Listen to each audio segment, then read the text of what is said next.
And hello, everybody. Welcome back to Anime Church, the only church where cosplay is not only encouraged, but highly recommended. Whew. I am your Minister of Science and Technology, Richard Roberts. I don't know why I said my name so messed up. Richie Roberts. Yeah, there we go. There we go.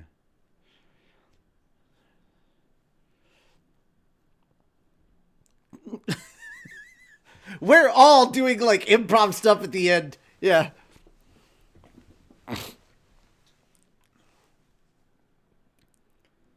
We don't recognize you without the beard. Yeah, you're missing a considerable amount. We can see your tie. This is so weird. we can see your neckline and your collar. Man, this is wrong. Fire.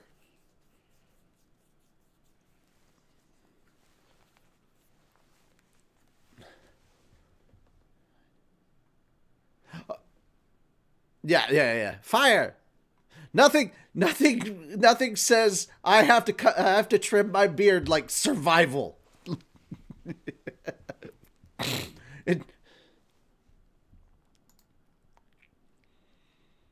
Also true. One ambulance ride in the U.S., you know? Oh, okay, hang on. Oh, that's because the stupid audio stuff is backwards. The Discord audio should be the second one, and it wasn't. They now hear you now. They now hear you. Fine, we'll do the intro all over again, starting with Moon. Hello, I am Moonlight Sparks, your Minister of Arceology. Praise Arceus. And I am Fenris Arun, your patron saint of Snackos. Okay, now you can tell them why your beard is different. So, a boiler system I used to heat my house singed my beard badly, and when I came inside, it was smoldering and almost caught fire. So yeah, there you go. And I did save it. I saved the beard I cut off, because he sent me a picture of it. You could make a wig. No, actually, I explained what I was going to do with it yesterday on the Gunpla stream. My next model kit, the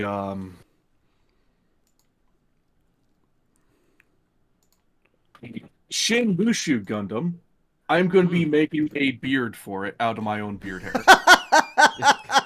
That is both cool and a little messed up, but you know what? I'm here for it. Of course, that's hilarious. The fact that you made me laugh out loud that much. Oh man. Oh, it caught Royce off guard last night too. I'm sure. One does not simply say, "Hey, I'm just gonna mix my own beard hair into this." So yeah. I'm literally adding a piece of myself to my art. Although legitimately, I think that would be fun to do on like Warhammer 40K models. Like add some actual hair or beard hair to like chaos models or orcs or something. I don't know much about the 40K universe, so I'll take your word for it. Like there was literally one, I don't remember her name, but her big thing was she was a follower of Slanesh, and to make her paints all the better and more vibrant, she would mix in blood and, without getting into too much detail, various other bodily fluids. Huh.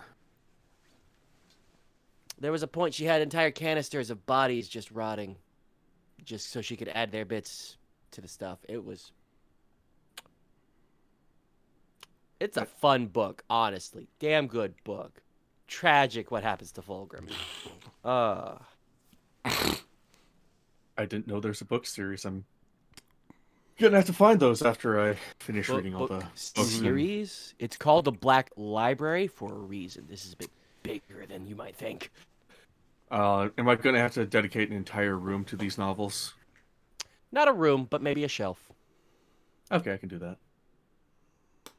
It's a damn good book series, though. That's a reason I go digital, because if I bought all the solo leveling novels that are going to be coming out, like light novels and manhwa, I'd need a shelf for just that. That's accurate. I do audiobook, honestly. And the audiobooks are actually really good. I highly recommend them. Yeah, we do audiobooks too. Check our Twitch. Please Yes, do support definitely. buying audiobooks as somebody who puts out plenty of audiobook auditions.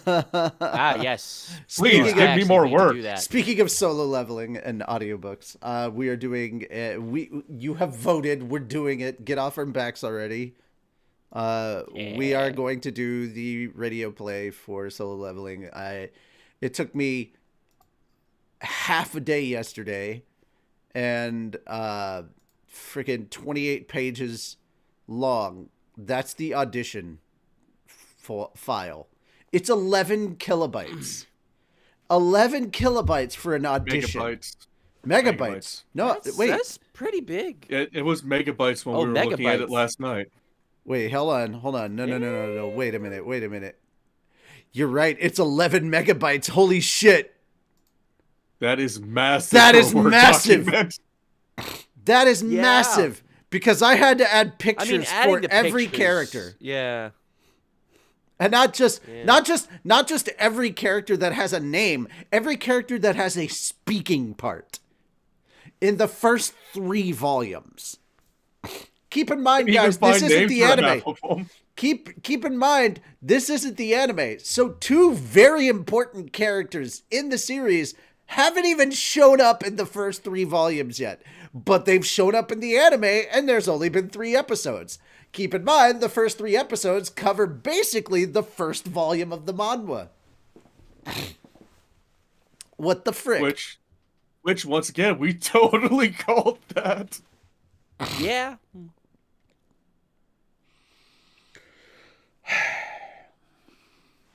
It's been All right. so good though. It is really good. It is, yeah. So, well, I mean, yes. Also, are you guys talking about like the audition file, or are you talking about solo leveling? Why not both? Yeah, for real. If any of you taken a look, if any of you are capable of taking a look, holy shit! If you, all right, so, bro, okay, Revan, there's another person on here that does Warhammer 40K. Yeah, you I pointed forget at you the have- right person. Yeah, I forget you have it mirrored. yeah. So Yeah. He's like, if you want Warhammer 40K info, talk to me and Fenris. And I'm like, Moon exists too. I do, and in fact, Moon was the probably one know a that bit took us more to the about 40K than, story. Fenris. I Moon did. was the one that took us to the 40K store. It was like a kid in a candy shop. I wasn't able to buy much, but I was like, ooh, and then I did a bit of networking. I went to the store owner, and I'm like, hey, so I go to these other stores and stuff, and apparently they all talk to each other, which is fun. And also, he knew every fucking figure in there. Just about. Yeah. And I'm just It's like, wow. So this is what my parents feel like when I go into like an anime and manga place, and they're like, this is really boring. Yeah. Because I know nothing about this content. So to me, this is just, I could explain it to you, but it would take a ramble about 3 different story progressions. Fucking. Have you ever heard the tale of Darth Plagueis the Wise sort of Yes. deal? Like, I it's understood a that big thing. reference. All right. Flying monkeys. I understood that reference. All right. I understood that reference. That having been said, let's go ahead and start with the news. But that's because that costs money, Revan. That costs a lot of money. All right, guys. We should probably start with the news. I suppose. yeah, So the thing is, we're going to start with kind of a semi-positive story. It starts to feel like a downer, but then we get the final update for it, and it's positive. and then we're going to end on a rant. Oh yeah, this show is ending on a big rant from all 3 of us. It looks like. yes. Because we have some complaints that we would like to lodge at the industry at large. A very merry mini. A very merry, complaints. a lot of complaints. Fuck you, Crunchyroll. No, We had a very- hey! First off, don't say names. Don't bury the lead. We had a brief conversation. We had a brief before pre-show stream, and we had discussion. stop ourselves. That we had to stop because like we're like shit. We're getting very animated about this topic, and we have to save it for the show. Stuff, and then I had to come back. I was getting ready to throw my hat in, and then they're like, we have to hold this anger, and I'm like, damn it. That's good. That's good. Keep that anger for the end of the show. Good. Keep it. All right, anyway, so. All right, we didn't have enough room in the actual title to put this in there. Capcom versus Modders update. All right, so let's talk a little bit about the update. Fenris, you dug a little bit deeper into this than I was able to at the moment, so we're going to let you have this one. Yeah, so for anybody who was not aware, back in October of 2023, Capcom decided to basically wage a war against mods on their games, equating them to cheating, all because one higher-up saw a nudity mod and deemed all mods bad for some stupid reason. Keep in mind, this was on like a live stream where they were doing like a charity thing, and the guy forgot that he had like that mod on, and then he immediately stopped it, went back and fixed it, took the mod away, started playing again. Like, this was up for all of like maybe 3 seconds. Exactly, and what Capcom doesn't realize, much like a lot of different game developers, aside from Bethesda, modders tend to make mods that do improve the game and fix a lot of the issues. Bethesda banks on that so that way they don't have to finish their games properly. Yeah, well, I mean, that's half of it, and then the other that's probably the only really good thing about Bethesda is that they're super supportive of their mod community. To be fair, that's the only reason Skyrim has had the longevity that it's had. Oh yeah, because the modding community is the only reason that Skyrim exists the way it does. Otherwise, especially because the modding community is probably the only reason any of the bugs got fixed. I mean, let's be honest. They're part of the experience. Let's be honest. There are 2 reasons why Skyrim is alive right now. Bug fixing mods and NSFW mods. That is the whole reason. That is the whole reason why Skyrim has the longevity it has. Speaking of Skyrim, DLC was great. The mods still trying to understand why GTA 5 went on for as long as it did. Before 6, because the modding community for GTA is not as impressive as Skyrim. Oh no, nowhere. It might just be because the GTA Online was such a big hit, and probably a bunch of free updates to it. Just a quick show of hands. Who here plays Resident Evil games? Yeah. Who here plays Resident Evil games with mods? No. And that's okay. That's okay, guys. This is where we're gonna let the hands come down, and we're gonna let the shame box open. Who here plays with NSFW mods? Yeah, I don't stream with them, obviously. Nope. But I have mods where a naked Leon is being chased by a female bikinied version of Mr. X. Like, it's hilarious. Or just listening to XCOM give it to you. or naked Leon being chased around by Mr. X with a massive like 9-inch erection, because it's fucking hilarious to me. 2, Thomas the Tank Engine. Because there is nothing funnier than that. I'm just saying, look. Absolutely not. It's not high art, but it's very funny. Yeah. All right. So that's something that Capcom needs to realize. Going back to the Skyrim point, that mods add longevity to the games and keep them relevant, and then people later on, say like 4 or 5 years from now, will buy Resident Evil for the mods. And you have truly not lived until you have played Resident Evil Remake, wearing with Leon in an ugly Christmas sweater, being chased around by Buff Paimon. Yeah. To Katamari Damacy. You truly have not. There are other great mods from Mr. X, by the way. There are I forgot to do the Christmas one this year. I'll have to make up for it and do like an actual Christmas themed one where I have Moon on for like a day to just watch the playthrough. But Leon in the ugly Christmas sweater and I'm being chased by Mrs. X on the sleigh in her slutty Actually, Santa outfit. hopefully by that time, I should be moved into my new place, so I'd be able to be the one playing. Well, that's for Christmas. I'm gonna do like Christmas in July or something like that for that. But Okay. there's also ones where you can turn Mr. X into Jason Voorhees. There's two or three different Jason skins. There's also a Darth Vader skin. There's most a Michael difficult Myers one, skin. There's a very difficult one where you have Slimer from the Ghostbusters. And every time he comes around, it starts playing the Ghostbusters theme song, which I do not recommend streaming because that is copyright right there. Oh, But the most difficult part is he doesn't make the stomp noises, so it's hard to know when he's around. That's what makes it tough. Anyhow, anyway, so there's a lot of really fun mods for RE2 remake, yeah. RE3 remake, RE4 remake. There's like so many good mods. There's also been a question recently because some people are like, "Oh man, they're going to do RE5 next as the next remake," and a lot of people are like, "They shouldn't." Because you don't just skip to the end of Wesker if you haven't properly introduced him. And they were like teasing him a little bit in 4. And if you don't know much about Wesker, maybe we should introduce Wesker. And a good way to do that is one of these 3 games needs a remake. Now, there's some controversy over one of these because it's already a remake, but it still needs a remake of the remake. Number 1, Resident Evil 0. That has a lot of Wesker in it, or a good bit of Wesker in it. And it definitely needs a remake.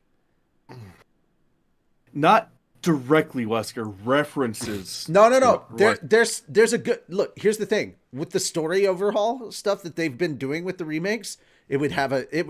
And the implications of how much Wesker was involved with it. So with a remake, yes, they could add a lot more Wesker, but the base Resident Evil 0 has very minimal actual Wesker, aside from references to his past in Umbrella. There's not just that. He also is the leader of STARS. STARS Alpha Team. Well, he is the one that recruited Rebecca Chambers. It was both him and Enrico, which Enrico was the leader of STARS Bravo Team. I mean, I opened up the drawer in RE2 Remake and saw the promising new rookie. That's all I'm saying. I also saw the photo. Don't get me wrong. I saw the photos. Wesker, you bad boy. But yeah, again, mods. Work with it. But again, if you want to know what photos we're talking about, mods. RE0 could get a remake, and then for serious Wesker content, the conversation has been heavily on Code Veronica remake. That's a lot of Wesker stuff, a lot of Wesker development. There is a lot there, yes. Plus, it is the longest Resident Evil game and one of the hardest. And then last but not least, the most controversial one, because technically it's already a remake that has been released multiple times, but it originally came out on GameCube and it has been re-released on Xbox and PlayStation. The OG Resident Evil, but with the tank controls and how everything is, even though the narrative was significantly updated and everything, that could still benefit from a full remake. The way I would love to see the classic Spencer Mansion in the RE engine. Not just in third person, but in the RE engine. Can you imagine? Like, Mood has played this game now, so he knows what we're talking about. The Spencer Mansion, the greenhouse with all the huge tarantulas and the big plant monster, the giant snake, all that stuff. I would love to see that. The introduction of hunters, the what are they called? The red eyes is what I keep calling them. The redheads, I think. The redheads, yeah. No. The ones that get back Crimson up. Heads. Crimson Heads. Yeah. They get back So up I with the love claws the and all redhead. that. Dude, it's so good. It's so good. I would love to see all those mechanics come back. You know, I love the fact that in 2002, when they released the remake of Resident Evil, they actually bridged the gap between the secondary infected, which were the zombies, and the lickers. Yes!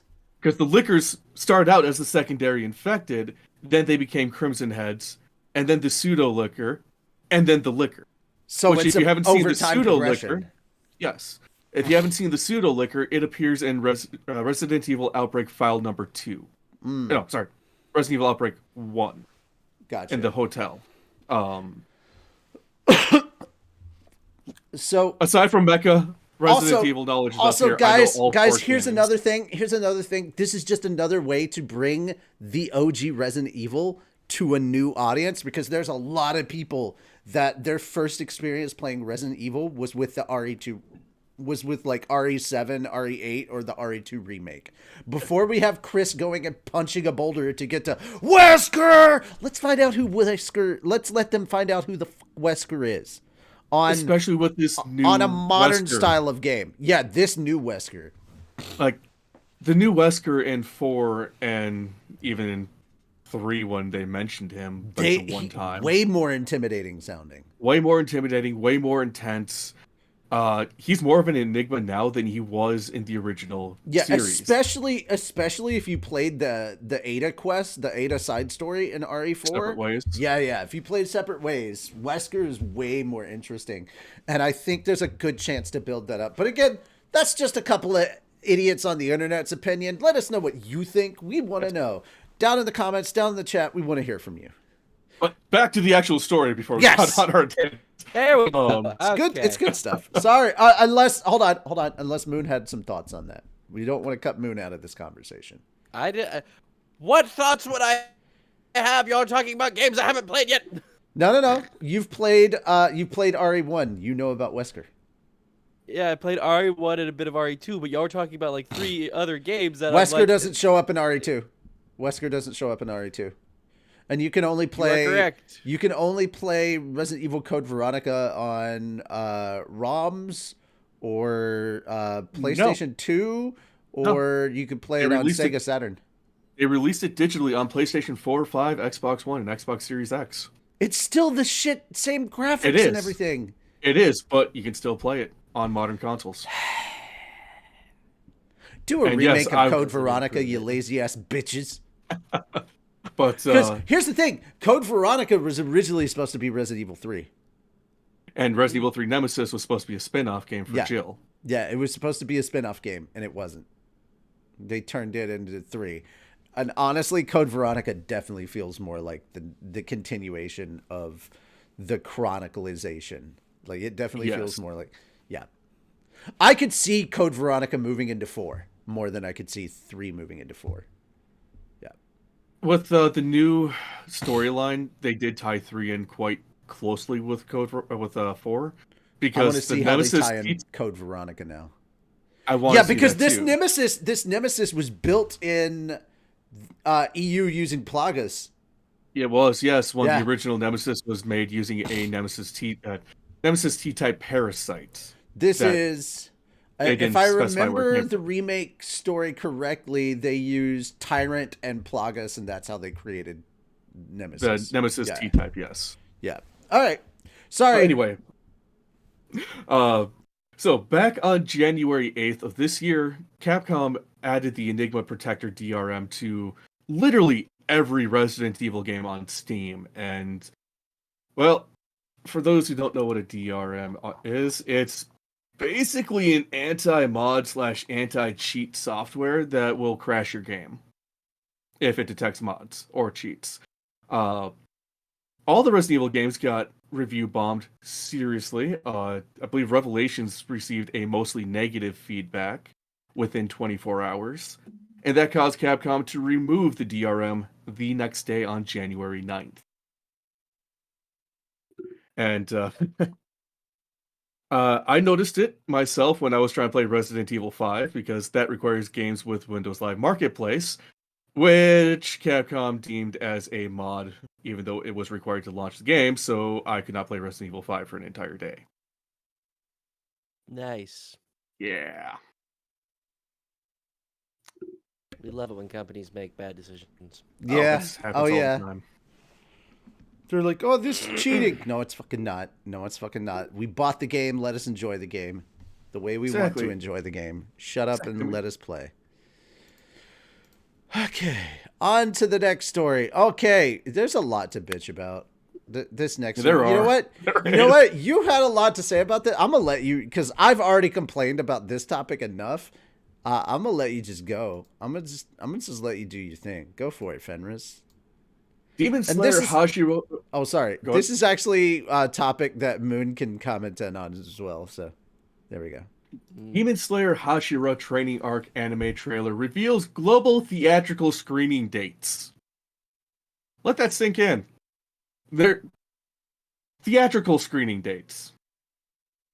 Crunchyroll and Aniplex of America announced on Thursday that Demon Slayer to the Hashira Training theatrical screening of the 1-hour first episode of Demon Slayer Training Arc television anime. The final episode of Demon Slayer Swordsmith Village arc will premiere in North American theaters on February 23rd.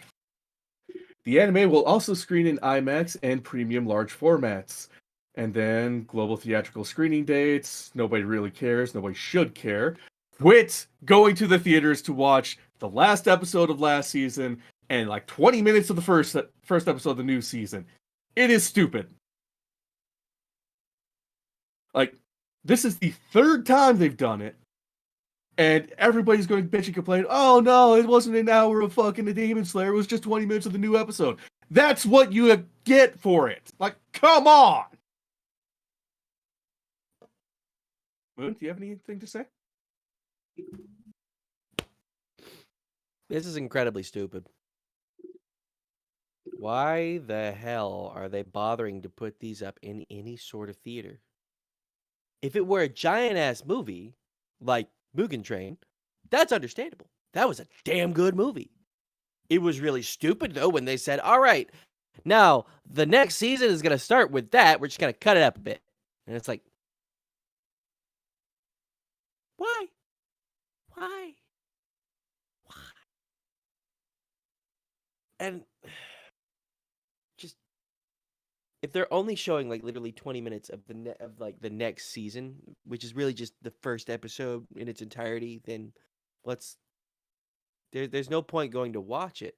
I mean, don't get me wrong, I loved the way last season ended. It had me in tears. It was great. And I think seeing that on a big screen would be awesome. I don't want to pay for that. I pay for Crunchyroll. I've already watched it.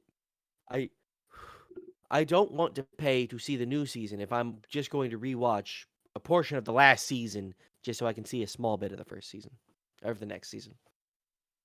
Like, if they were doing a massive marathon of like a whole season in a theater, that would be something. Cut out the opening ending themes, make it like Mugen Train. Just make a movie out of it, because you can. These are all really well animated like seasons. There has not been one that has missed in any way, writing wise. Like, just none of it has missed. It has all been great, but they're handling it so weird. So weird. And speaking of paying for Crunchyroll already, who in their right mind would want to spend $10 to $20 on a ticket alone just to watch this, and then another $5 to $10 on popcorn, and then another $5 to $10 on a drink, and then sit around a bunch of people who, let's face it, anime fans really need to learn how to shower. So Also, I don't know if you know this, 10 on but a we're still ticket. in inflation. You know. Oh, that too. Because you said 5 to 10 on a ticket, and I'm like, I said 10 to more 20 like on a 12 ticket, to 5 to 16. 10 on Oh, popcorn. 10 to 20. That's 5 to better. 10 on popcorn. Yeah. And even then, it depends on what kind of popcorn you're getting. If you Exactly. decide to say, hey, I'm with my friends, I'll get the big tub of popcorn, that could easily be anywhere from $15 to $20. So let's just say on the conservative end, you're looking at $30 to $40 just to go to that, not including gas, just for yourself to watch this movie or watch these 2 episodes in a theater full of people, probably screaming, yelling, and doing the typical anime fandom thing while watching it for the first time. Do you really want your experience ruined like that?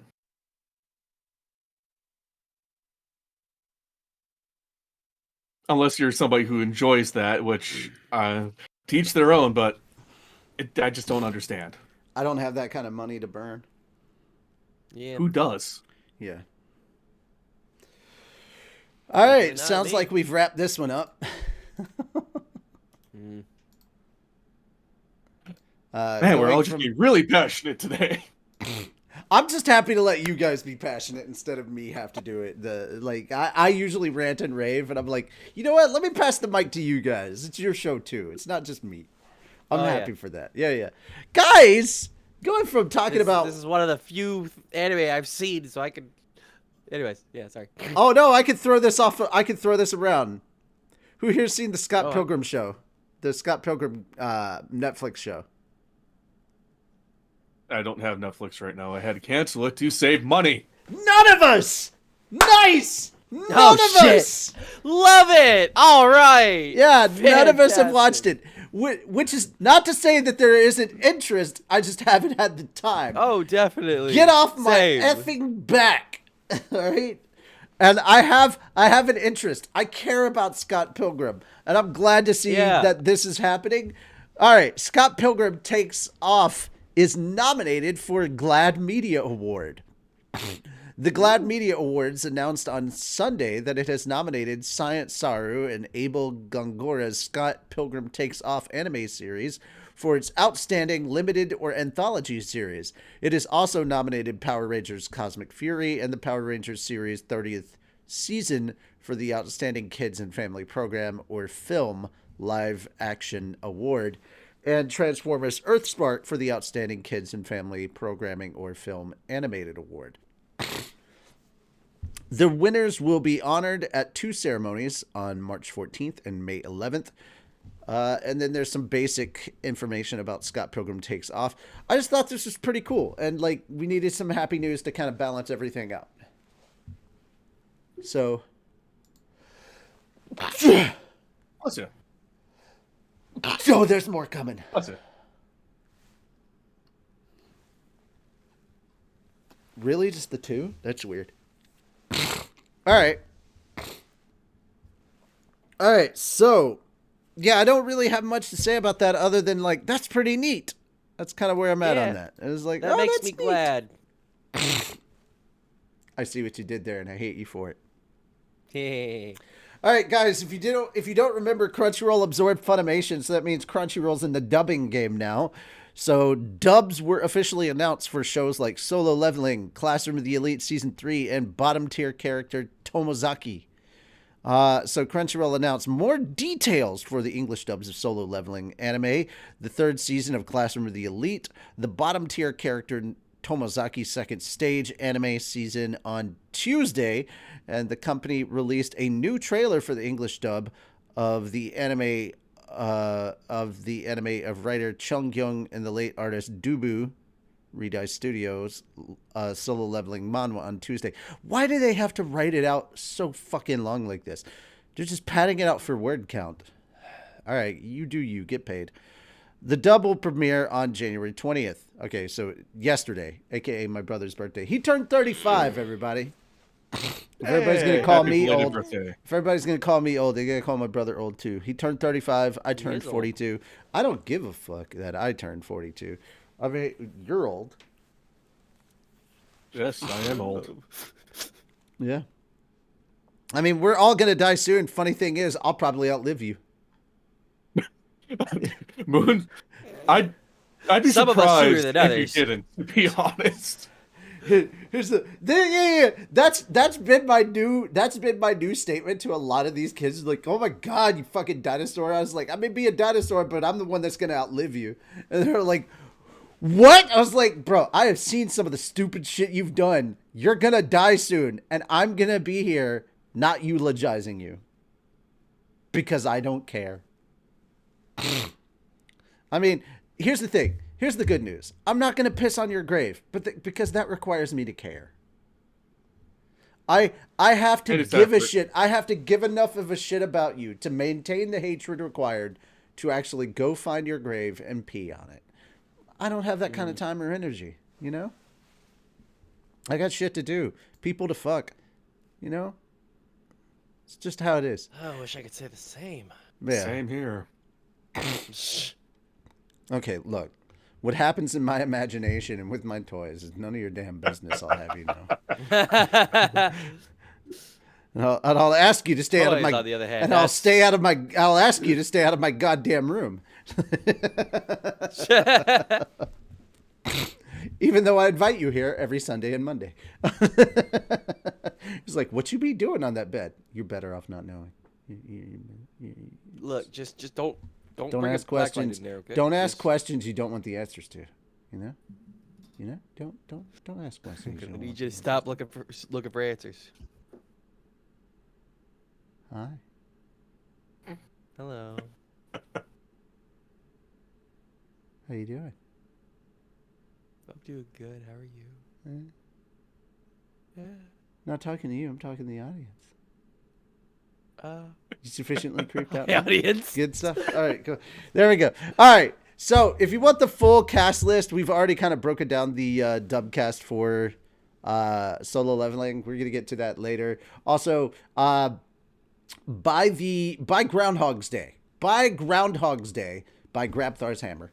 But by Groundhog's Day, you guys should know, and we will announce somehow or some way. We will make the announcement of who is playing which characters for Solo Leveling. And there's still a lot of background characters, stuff like that. So again, we encourage everybody to just shotgun blast their shot out there for Solo Leveling. Get that good,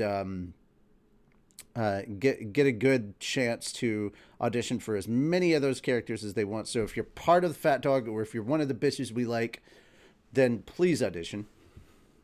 All right, Just that make having sure been you've got said, the shotgun directed in the right direction. yes. We don't So need a repeat. Of, Also, please Kurt Cobain. read the first page thoroughly.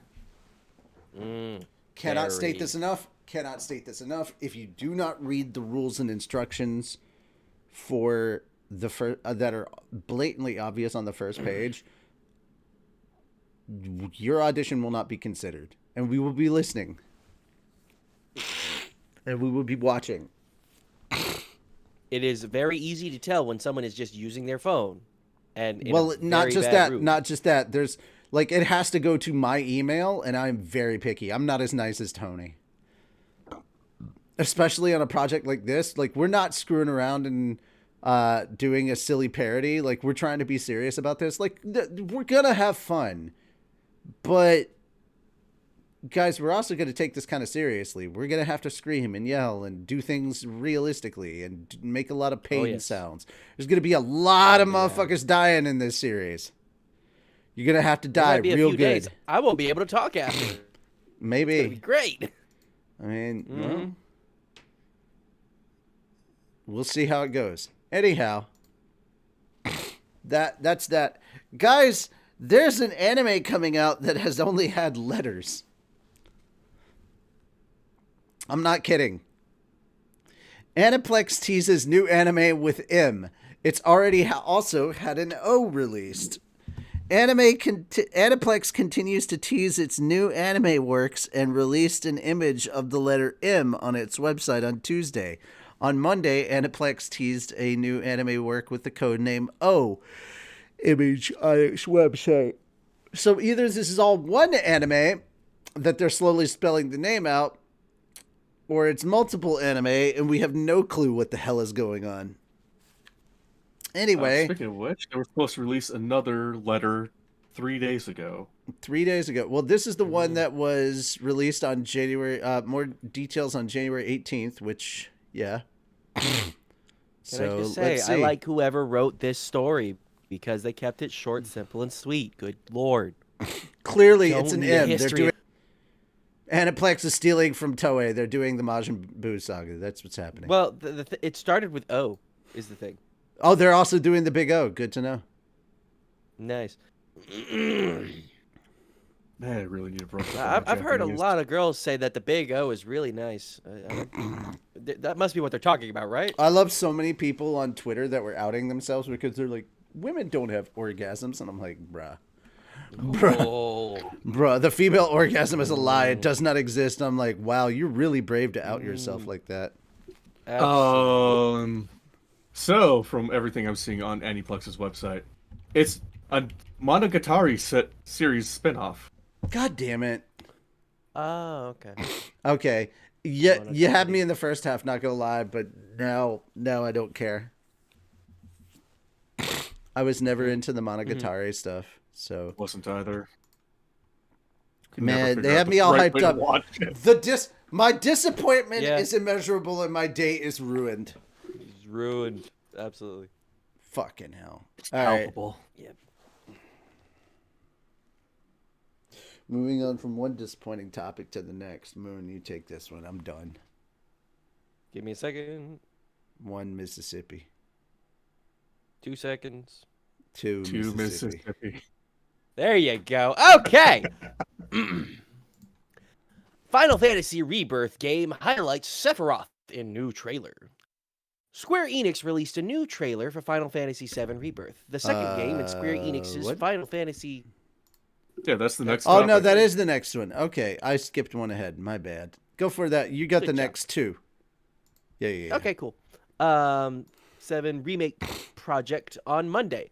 The trailer focuses on the main antagonist Sephiroth and teases the story. Also, I'm sitting here seeing the Sephiroth thing, and you're saying you're disappointed. So I'm like, what? How could you be disappointed by Sephiroth? It's because I missed the Sephiroth thing and went to the story Yeah. afterwards. Yeah, that's why. Yeah, I saw that. Okay. Where is it? Final Fantasy VII Rebirth launches worldwide on February 29th, 2024 on 2 discs for PlayStation 5. Jesus. Is it coming to PlayStation 4?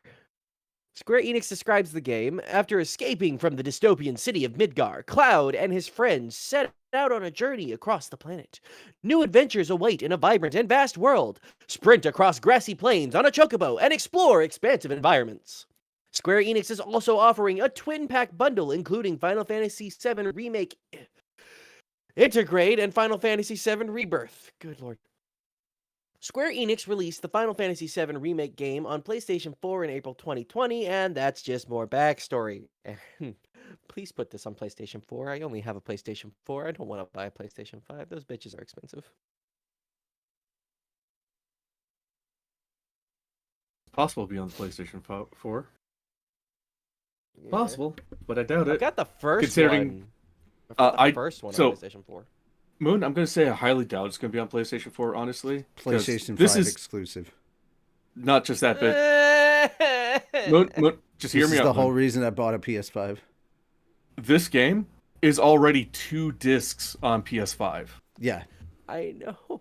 So if they put it on PlayStation 4, you can it'd be a trade in. minimum 4 to 6 discs. You could trade in for PS5. Will they transfer my files? Yes. They can, yeah. Yeah, they're all Depending on on cloud. where you trade Dude, it all in. my shit is transferred over. Also, backwards also, Boone. compatibility. It is backwards compatible, yes. You could thank also, if God. you have a like a 64 gigabyte thumb drive, format that to the FAT32, plug it into the PlayStation 4, back everything up to that. Mm. And then you could just plug that into the PlayStation 5, transfer everything right over. Yeah, get like a terabyte external SSD. That Just too. in case. Because I'm probably going to put more in there. Let's face it. Or if you have I a gotta get one with the PlayStation, disk drive. oh, if you have, do you have a active PlayStation Plus membership? I would suggest spending the $60 for the year on that. It automatically backs up all of your saves to the cloud. I don't doubt that, but my problem is I was paying it monthly for a time and I just couldn't afford it. And Well, I'm still a little iffy on finances, so that's going to be tough to kind of work in. I mean, even if it's just for a single month to get it again, to just back everything up and then get the PS5 and re-download everything, still worth the money.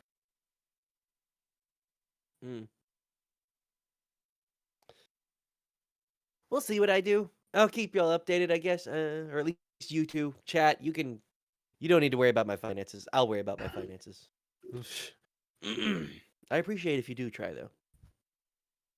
Anyway, I'm so glad that I've let you guys take over for most of this episode and just watched as y'all have gone off the rails just as much as I do. I'm like, oh, Yeah. sweet, it's not me. And now you No, see the it's not just entertainment you. we get out of you. Oh, yeah. yes, we enjoy it. We really do. Yes, we do. I feel so Yeah. bad for the amount of times that I go off the rails, and I'm like, oh You're shit. fine. We're usually I'm sitting dragging the here like show off the smiling, like, rails. yeah, get their ass, do it. We're the friends in the background egging you on. I appreciate it. I absolutely. appreciate it. Okay, so we're gonna go ahead and move on to the next story. The Um, disappointing story. Steam's new regulations allow games developed with AI. Valve Corporation announced on Wednesday that game developers will now need. I have just the statement for this. I have just the statement for this. Oh, brother, this guy stinks! There we go. That's how I feel. That's how I feel about that. Yeah. Sorry. Yeah. Sorry, I need some grape juice to hear the story.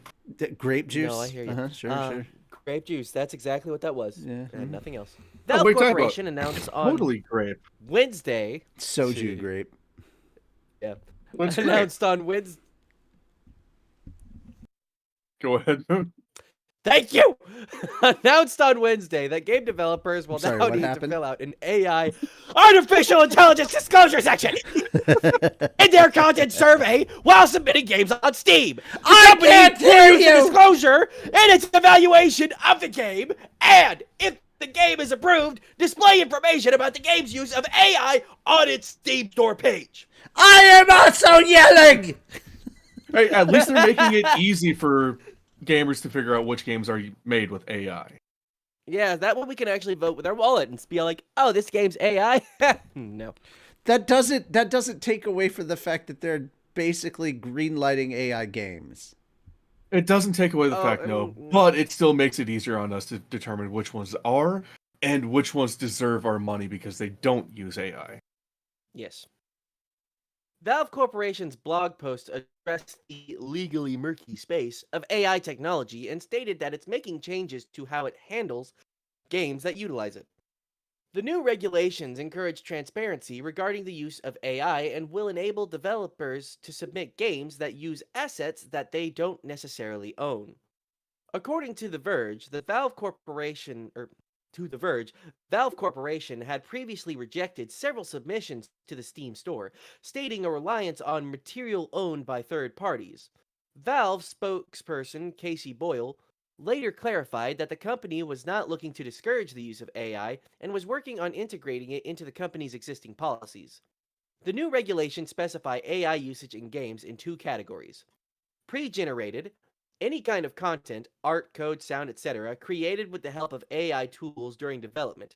Under the Steam distribution agreement, you promise Valve that your game will not include illegal or infringing content, and that your game will be consistent with your marketing materials. In our pre-release review, we will evaluate the output of AI-generated content in your game the same way we evaluate all non-AI content, including a check that your game meets those promises.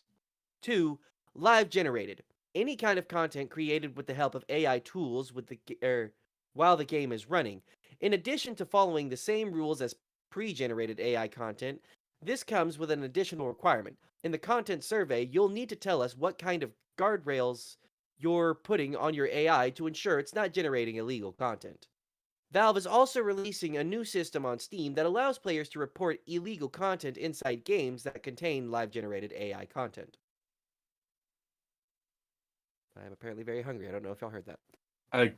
I can honestly see some people abusing that report function. Yeah. Which that'll be fun. I wonder how Valve is gonna handle those reports. If somebody's gonna, actually look into them, or if it's just gonna be like a system that just auto flags the game itself. Yeah, I think I have more trust in Steam with systems like this than I do, say, YouTube. I do too. I'm just curious because I like programming. I like coding. I want to know how they're gonna do it. Honestly, I think when it comes to like things like coding and maybe even certain sounds, AI is an okay use. If the AI is stealing stuff from other places, bad, very bad. But if it's able to create its own stuff, then that's something different. And even when it comes to code, if it's just copying something else and pasting it, for one, that'll be definitely on whoever's developing. I did not mean to do that. That would be definitely on whoever's developing the game on their end to actually check on that code, make sure it's proper, make sure it's okay, make sure it's going to function with the game they're trying to make. Because as Steam can tell you, games with spaghetti code, or well, Valve, games with spaghetti code can work, but can also be very interesting. I do believe a lot of the Team Fortress stuff is kind of spaghetti code. It is. So, like, when it comes to the art and definitely voices and anything like that, then I don't believe anyone should use AI. At least, especially not AI that's like taking it from other places. Depending on what kind of game you're making, you could easily either pay someone else to do it for you, which I know would be a lot more expensive, but would look a lot better and be wholly original.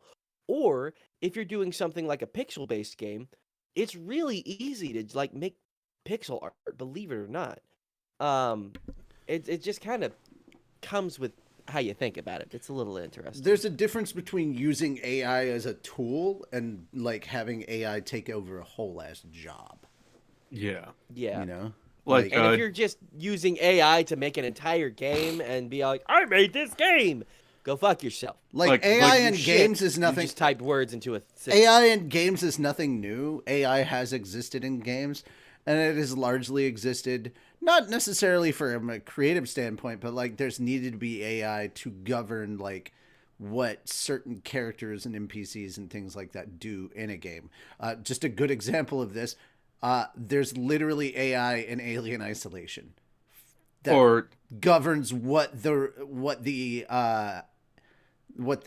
other characters in Alien Isolation will do, how the other humans will behave, how the literally the alien has a search AI to try and get you. or like one of the earliest examples, the game Fear, had one of the most advanced AI in the game for the enemies. They would never be in the same place. They had real military tactics that they used. It was an intense shooter, and all it was great. But like Jared mentioned in chat, if it helps make sure the code works properly, yeah, use AI. But Yeah. don't rely on it to make the game for you. Absolutely. All right. Mm-hmm. Whew.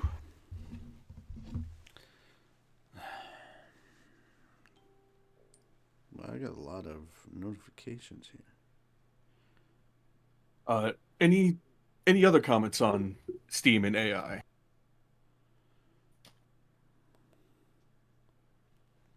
Yeah, think I'm I'm good. pretty much done. Okay. Cool. Next story is The one I'm going to be reading. got it. Yay, I can't wait for this. Mm. Ooh. Yeah, finally an elf with titties, right? Right? So, plus size elf manga gets TV anime this year. I'm so hyped for this. I have not read the manga, but I've known about it for a while. Literally, it's about a reverse isekai. Elf from another world comes over here, starts eating junk food and fast food, falls in love with it, gains weight, and has to try losing it, but then starts eating again, so she gains weight. It's like, it's so fucking funny. So on the cover, you can see her extra chunky eating French fries. I like this version of Elves more. Yeah. Akita Shoten announced on Monday that Cynic Doshe's plus-sized elf manga is inspiring a television anime adaptation that will debut this year. Ayasa Ito stars in the anime as Erfuda. The plus-size elf launched in Wani Comic Books, or Comic Gun website on December 2016, and Wani Books published the 7th compiled volume in October 2020. The manga entered a half-year hiatus in May 2021 to change publishers to Akita Shoten, and then resumed in Akita Shoten's Dokodemo Young Champion magazine in October 2021, ending not long after. So the yeah, there you go, guys. Seven Seas Entertainment is releasing the manga in English, and you can find it there. But yeah, Plus Size Elf is getting an anime. How do you guys feel about this? I'm happy for this. I think it's something I could really sink my teeth into. God and damn I'm it. not talking about the fries.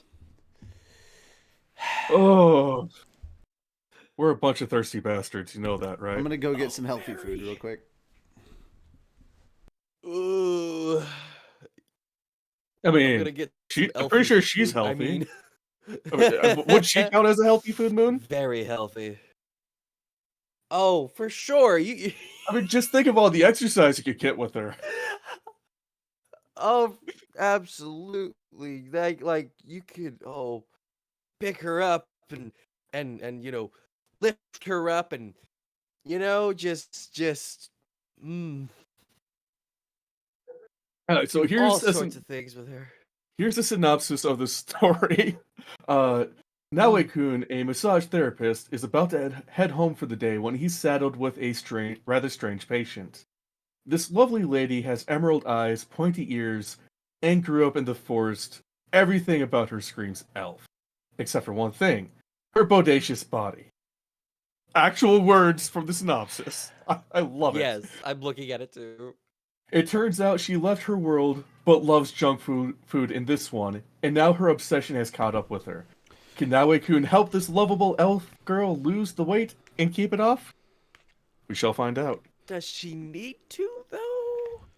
No. She don't look that bad. She looks pretty damn good. You like the Yeah. curves. Hearing from Moon, he likes the curves. Give me that chunk. He likes them big. Who's He your likes 'em favorite chunky. Pokemon? LeChonk. God damn it. See, this is why we believe in balance here at PhatDogStudios. We need Moon to be a dumbass to balance out my smartass. Still trying to figure out where I fit into that picture. You bring the snacks. You're the rich and juicy You're the guy filling with in the center. popcorn. Or that. You know how they say. You know how Nirvana said it. Come as you are. That I know you were trying to sound sexy and everything. That just sounded like Link taking damage. That was not supposed to sound sexy, but good enough. It just sounded like Link taking damage. It did. All right, 'cause, Moon, you I get to can read just this next hear story. it from the N64. Oh, who, me? Mm-hmm. I see why. I believe in conflicts of interest. Yeah. Amazon Prime Video, Twitch, Unity each lay off hundreds of employees. Ooh. That's fun. They're coming for you, buddy. No, they're not me. That Several you know of. companies, including Amazon Prime, Amazon-owned Twitch, and Unity, have announced layoffs in the last week. Amazon Prime layoffs.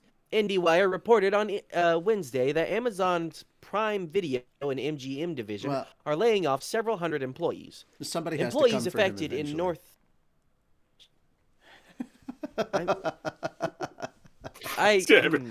I'm gonna keep silent on that one, if only because because you someone might be too believe watching, the female so- orgasm doesn't exist. Shut up. Anyways, employees affected in North and South America were notified on the same day, with employees in other regions notified by the end of the week. The senior vice president of Prime Video and Amazon MGM Studios, Mike Hopkins, emailed to the employees, stated the companies are looking to prioritize our investments for the long-term success of our business. Hey, we're not making enough money. You're fired. He stated to IndieWire that the companies will focus their financials on programming, marketing, product, and initiatives that move the needle going forward. Hey, we hired too many people in 2020. We're going You're fired. to put our money somewhere else. Hey, we hired too many people in 2020. You're fired. See, Reggie Fils-Aimé did a wonderful thing with Nintendo, and I think a different company. You know, when they weren't making quite enough money, you know what they did? They said, hey, big CEOs and shit, do me a favor. Cut your money. You make enough. God, I miss Reggie. I feel bad for him. He was on GameStop's board of directors for a while. Mm-hmm. Oh, I'm pretty sure it was after GameStop that he went to Nintendo, wasn't it? No, he it was was at after Nintendo Nintendo first. that he went to GameStop. And funny enough, he was at Oh. GameStop when their stock started to rise. And then When he the left, game- and When the game stonk happened. and then he left, and we all know where the game stonk is now. Yeah. Fair. I don't know where he left to. He basically said, "Fuck you guys. You aren't keeping me in the loop." And yeah, at least that's what I was Just told fair. from an internal memo. I'm going home. Yeah, Because, screw you guys. I'm going. Well, he didn't go home to Nintendo. He went somewhere else. Oh, he went No, home no. to spend time with his family. Yeah, he went literally home. Oh, that's Literally, awesome. he had retired from Nintendo to spend time with his family. No, that's And then got- absolutely awesome. And then Ryan Cohen kind of dragged him in to GameStop, where he You was know there who for, could like, use? 8 You know who months. could really use someone like Reggie right about now? Mm. Blizzard. Yeah. Anyway, You know what Blizzard should Deadline. do? Sorry, man. Go ahead. Get rid of Bobby Kotick. Stop making games and just make movies or shows. Right? that would be great actually, because fucking I am. make me a fucking Overwatch series. I am of the Make me a belief. StarCraft It would movie. be so good. I am of the belief. I am of the belief that is not a gaming studio. That is a Pixar studio disguised as a gaming company. Yes. No other game studio has made me see 3 separate whatever they're called trailers for a single character that made me tear up. Oh my god. Anyways.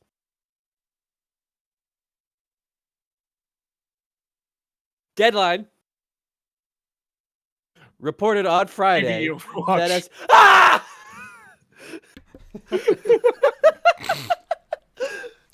He paused like, wait for it, and we knew. We were like, no. No, we know when the time is. Oh yeah. Deadline reported on Friday that as part of the layoffs, Amazon Prime Video Southeast Asia is making cuts in its original productions team in Singapore. Prime Video's vice president in the Asia Pacific, Gaurav Gandhi, wait, is that his name? No, I don't. Whatever. Stated the company is decreasing investments in Southeast Asia and moving to a leaner local operating model to support the SEA territories. Now operating with a team of 25, the regional division will focus on licensing local and pan-regional content from South Korea. The SEA, they're operating in the sea. Southeast Asia. No, Yeah, but the they're sea. operating in the sea. Fair. Yo ho ho, took a bite of gum gum. Motherfuck you! No! This is yo ho, a pirate's life for me. Fuck you. The Japanese anime industry and India. Gandhi further stated there was no change in our investment focus in our other APAC territories, including Japan and India. Amazon Prime Video will start running advertisements for subscribers in the United States, excluding Guam, the U.S. Virgin Islands, and Mariana Islands on January 29th. Oh It will yeah, begin the running ads employees in the get United fucked, Kingdom, but Germany. the employees get fucked, but the investors, they're okay. Oh, always. Kingdom, Germany, and Canada on February 5th. The company is offering an ad-free subscription tier for an additional US $2.99 per month, on top of the base subscription fee. Amazon Prime Video will launch ads in France, Italy, Spain, Mexico, and Australia later in 2024. Twitch layoffs. Amazon-owned live streaming service Twitch stated on Wednesday in a blog post that Amazon is laying off 35% of its Twitch's workforce, eliminating 500 jobs at the company. To be fair, Fuck. those are no. To be fair, those are probably all the ones in Korea. Okay. Did you not hear what's going on with Twitch Korea? No. Moon, you poor naive little shit. We covered this a little while back. Fenris, you want to tell him? My memory is shit, remember? Oh, let's see here. Let me pull up the article again. Oh God, if While we're he's actually finding that, reading I'm gonna the finish article, this. I can do the shorthand. So, Hold on. shorthand, Moon. They're shutting down Korea, the Korean branch of Twitch. Okay. But why? And What happened? at the end of February, it's being completely shut down. Moon wants to know why. Ultimately, the cost to operate Twitch in Korea is really fucking expensive. Yeah. The Korean government is charging them a shit ton of money for for usage of the Korean internet, and that's why. Yeah. This is one of those things where people looked at that and were like, "Yeah, we can understand." Also, Korean Twitch streamers are insanely pissed about like their government and how they're handling this. Because I'll what was bet. happening? Because what was happening is like literally Twitch is reaching out to them and going, "Here's how you can transition over to YouTube." Wow. They're sitting there like, hey, we can't do this. Here's our competitors. We're sorry. Literally, yeah. Yeah, literally. They are Damn. providing them seamless transition to their competitors. All right. That is Yeah. kind of cool. But at the same time, like, fuck, government, why? Why? Korean government, why? Mm-hmm. This is a way to make money, and you're shitting on them. Mm-hmm. Well, no, the Korean government wants too much of the cut for their internet usage. Fair. The Korean government got reported- greedy. Very.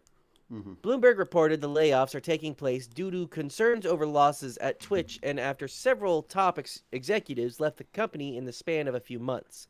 Twitch Chief Executive Officer Dan Clancy announced in December the company will cease operations in South Korea on February 27th due to prohibitively expensive operation costs.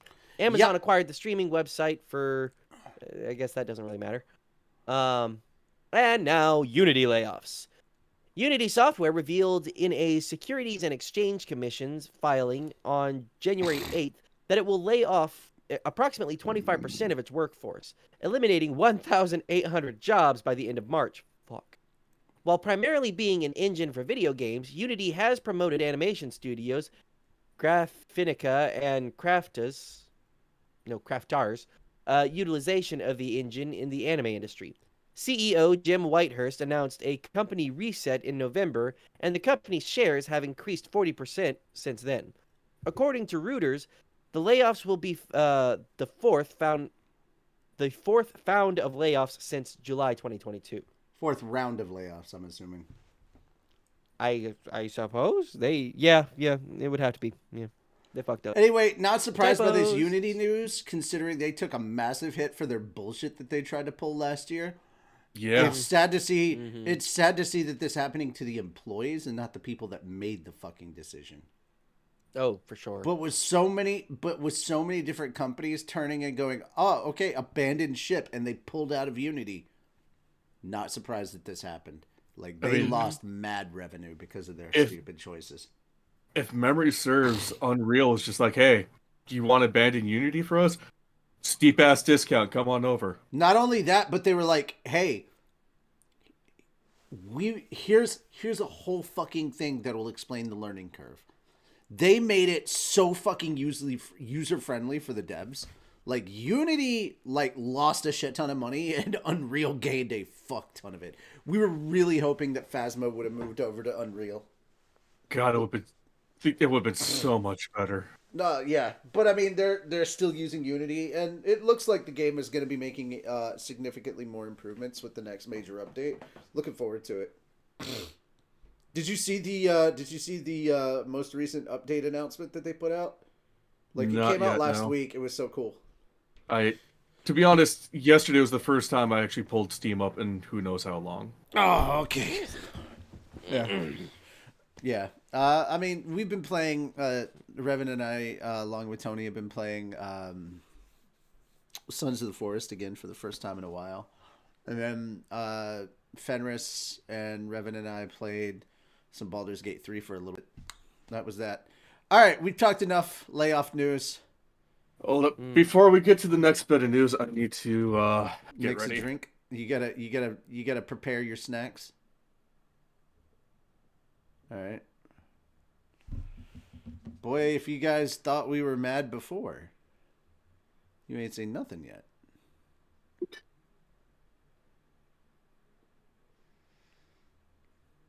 That's more than a shot or two.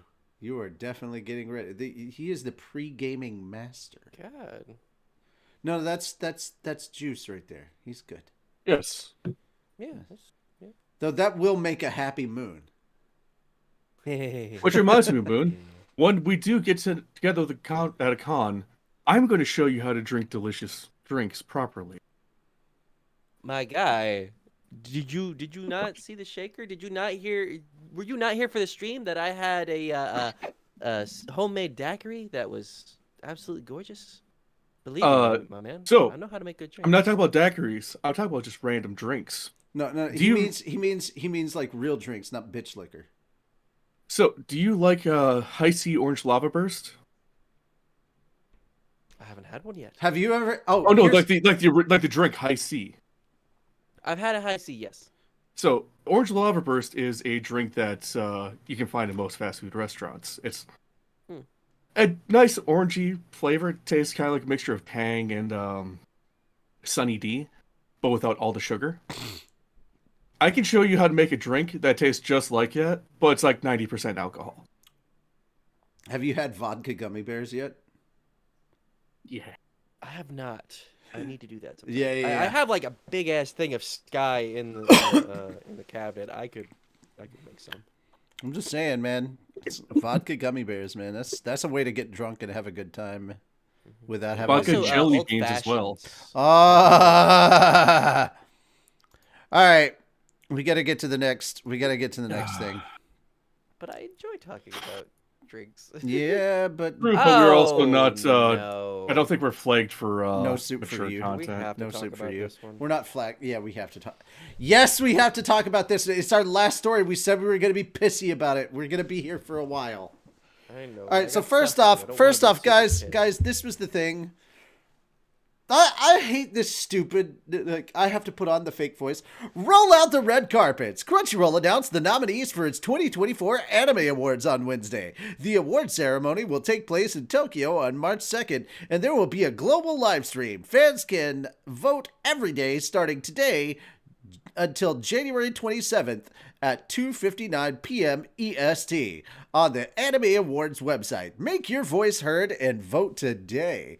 Presenters from the ceremony and pre-show include Megan Thee Stallion, Iman Vellani, Miss Marvel herself, Lisa, Japanese nightclub host Roland, American fashion model Aquaria. Yeah, Aquaria, British rapper Che Lingo, content creator Lena Lemon, artist, producer, vocalist DJ Yaiji, and singer Yona Garcia. Man, maybe if they put more of their money into the actual awards and less into their presenters, it wouldn't be such a shit show. If you haven't paid attention to the noms this year, not only did they fuck up fantasy again, they doubled down. So there are now 2 Supernaturals in the fantasy title. And so, yet again, any of the actual fantasy anime are going to get screwed over completely because Demon Slayer's going to win Best Fantasy.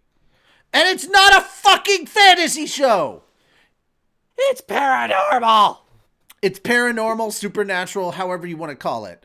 Okay, so here is your list of anime of the year. All right, this is another one that already... All right, anime of the year. Bocchi of the Rock, just being a contender for anime of the year 2023. Even though it debuted 2022. Already, this is a problem. Fall 2022 anime should not be in the 2023 anime rankings. I don't care if that's how they do it. It's wrong. That's not how you do it. If it premiered in 2023, or if it premiered in 2022, even if it carried over into 2023, don't care. When did it start? 2022. So it's a 2022 goddamn anime! That's the thing. Most of the ones that premiered in fall 2022 and in December 2022. Why would it be related to 2023 when it ended before it? Also, since the voting starts in motherfucking January? That means you guys know, and have known for a while, the judges and everything knew what they were going to put out there. Now, the rest of these, I can kind of understand. Chainsaw Man, yeah, I can understand that. Though that's also, I think that's a fall. Wait, was that fall, or was that still a fall 2022? Let me check. When did Chainsaw Man come out? 2022. God damn it! All right. All right, so I think the next 4. Last episode, season 1, episode 12. When was December Vinland Saga 28th, season 2? 2022. When was Vinland Saga season 2?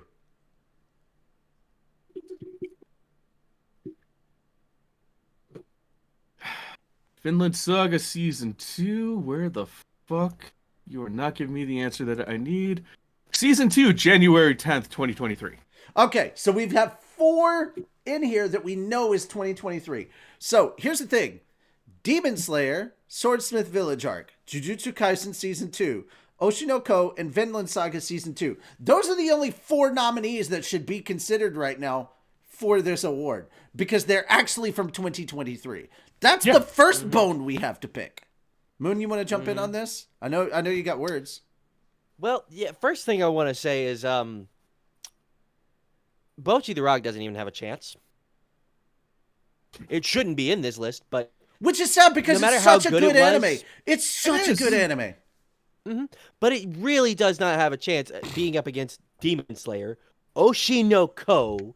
Oshinoko is the one that I should haven't get watched yet, but I've heard. Oshinoko is the one that should get it, but I think Demon Slayer and Slayer's Jujutsu Kaisen are probably going to get it. Yeah. Because this isn't an award show. This is a popularity contest. Here's the thing. Yeah. As much as people want to be like, oh my God, the video game awards, Here's the thing. Video game awards, the votes only count for 10% and until it's the people's vote, the people's choice or whatever. That's the one where voting is like 100%. But for the most part, the actual voting of the people only accounts for 10%. The industry at large has to vote on the actual winners themselves too, which actually works. So if you're going to copy somebody, don't copy the old fucking award shows, their whole formula. Copy some of the stuff that's going right with the video game awards. And if you're going to do this big thing, instead of trying to get all these impressive people up there, why don't you put up a bunch of fucking world premiere trailers for a bunch of anime we're actually interested in? That's why people tune into the video game awards. Exactly. You are wasting fucking money, Crunchyroll. Very much. Stop making award shows and trying to make them like it's last century. Get on this century. There's a reason nobody gives a shit about the Emmys, and it's because you're trying to emulate the Emmys that nobody gives a shit about your award show. For fuck's sake, you used to be taken seriously. Now everybody laughs at you. Gigak and I are going to have a field day over Best Fantasy again. Oh, God, yes. And rightly Absolutely. so. All right. Let's get back to Best Continuing Series. Okay, so Attack on Titan, the final season special 1, which thank God Attack on Titan is over, because next year is the last year we're going to have to deal with this shit with the Attack on Titan fans, because like I'm finally really ended. Tired of hearing it. Yeah. So we got Attack on Titan, then Demon Slayer, Jujutsu Kaisen Season 2, One Piece, Spy Family, Vinland Saga. You know, I like how in the anime of the year they had the hyperlinks for Jujutsu Kaisen and Vinland Saga, but they don't in best continuing series. For what? Jujutsu Kaisen and Vinland Saga, they had the hyperlinks. Don't have the hyperlinks. Yeah. Yep. Nope. They don't. And I guess they only needed to use them once. I guess. Yeah. But best new series. They did the same thing with Bocchi the Rock and Chainsaw Man and Hell's Paradise. This is the first time Hell's Paradise is up. They didn't put the... Okay. Hell's Paradise, Chainsaw Man, Oshinoko, Zom 100, Bucket List of the Dead, and Heavenly Delusion. Here's the thing. I think the best new series is obviously Oshinoko. I think it's probably going to go to Hell's Paradise. I honestly think that. Like, Zom 100 was pretty cool, but, like, the delay really hurt it. Zom 100 lost a lot of points because of the delay. Because of the delay and the fact that they dropped it on Christmas Day when a lot of people were way too busy to watch it. So like, it hurt a lot of its momentum. Here's the thing. If you're going to talk about, like, the 3 best anime on here, and I know I'm gonna get a lot of hate for this because I'm not gonna mention Chainsaw Man or Bocchi the Rock. But the 3 best anime on here: number 1, Oshinoko; number 2, Heavenly Delusion. That was fucking fantastic. And the sad part is, not a lot of people are gonna know about this because it was on Disney Plus or Hulu. Now, if you use a VPN, you watch it on Disney Plus, like me. But it was on Hulu here in the States, so it was locked in Disney jail in a way. But also, Hell's Paradise. I gotta say, Hell's Paradise way better than Chainsaw Man. And again, Chainsaw Man shouldn't even count because it's not even 2023. Same with Bocchi. I'm sorry, and Bocchi the Rock, honestly, to me, was better than Chainsaw Man. Chainsaw Man only did good here in the West. It's the biggest fan bases here in the West. Yeah. Best film. I haven't seen any of these films, and that's very sad. But like, I don't know any. I fell off the Psycho-Pass train, and I feel bad about that. I watched the Psycho-Pass Providence movie. I found it really good. Really? Okay. Yes. I've never watched any of the Kaguya-sama stuff, and I need to. It is on my list. I do know what slam dunk is, but like the old school style of it didn't really appeal to me, so I'm just like, whatever. And I've already seen Kuroko no Basket, which is basically basketball meets DBZ. So I heard amazing things about Suzume, so I just kind of voted on that one to begin with. I don't know about Blue Giant or the Black Clover movie. I know nothing about it. I'm like, yeah, Black Clover's nice. It was okay. I just heard Black Clover was Black Clover was Black Clover, and I'm like, okay, cool. Black Clover suffers from this shonen thing where it's like, oh, I'm losing my friends. I'm suddenly more powerful. Yeah. That's kind of why I dropped Fairy Tail. I loved it, but like after season, I think it was 6, I was like, okay. Honestly, Moon, I would watch the final season of Fairy Tail because it does away with a lot of the typical tropes. Yeah. And it's actually compelling. It gets to it. Okay. Yeah. Okay, best original anime. So this one's actually pretty good. I know what I voted for here. So Akiba Maid War, actually pretty good. Birdie Wing, Golf Girl Story, Gay girls in it. Gay girls in it. Do It Yourself, The Marginal Service, Mobile Suit Gundam, The Witch from Mercury, and Buddy Daddies. I voted for Buddy Daddies. Sadly, I did too, even though I'm a huge Gundam fan. Yeah. Buddy Daddies was just way too adorable. I haven't done any voting yet, but also okay. I shouldn't. Yeah. Best animation. Oh, fuck. This is where we're going to get in some real trouble here. The only one that's up here that I think deserves to be up here is Jujutsu Kaisen Season 2. If you have seen specific episodes of Season 2, you will know what I'm talking about. And it's like, dude, I've got to give the animators at MAPPA a dub for all the shit that they had to suffer through. Fuck yeah. And it was this show in particular that they suffered through. So fuck every other show on here. Why is Mob Psycho 100 Season 3 even on this motherfucking list when Jujutsu Kaisen is there? It does not deserve to be there. I'm going to go ahead and say this. I know it's going to be something that will get me in trouble, but I don't care. Trigun Stampede had much better CG than Chainsaw Man. 100% was better. Attack on Titan, Who Gives a Shit final season. I'm just over Attack on Titan at this point. I'm tired of seeing its name up here. Go away. Just leave. Can we address something real quick? Every party Someone needs in the comments said Oshinoko is way too long and I don't deal with its tedious drama. Tedious drama. Wow. Okay. Well, I mean, how is it tedious? Everybody's entitled to their incorrect opinion. Well, Blue Lights, just saying, it's only 12 episodes right now. Yeah, it's only 12 episodes. Get a lot better. Only the first episode is 90 minutes. An hour-ish. Yeah. It's 90 minutes for the first episode, and it gets to a lot of stuff, so... Oh, yeah. There's like good no animators, filler in this season. Good animators, but boring story? What are you talking about?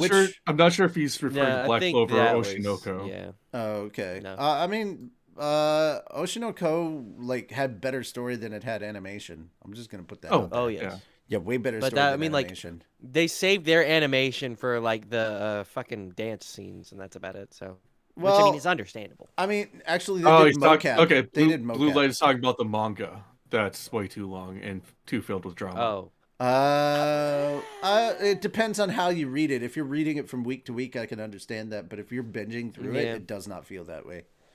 it goes pretty quick. Absolutely does not feel that way. Let's see.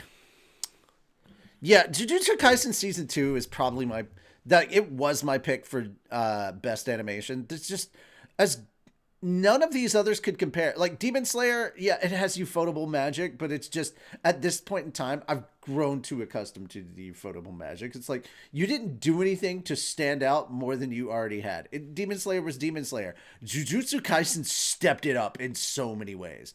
Like it blew the lid off of Shibuya entirely. And yeah. Best character design. I gotta give that to Hell's Paradise because it had such interesting and unique character design.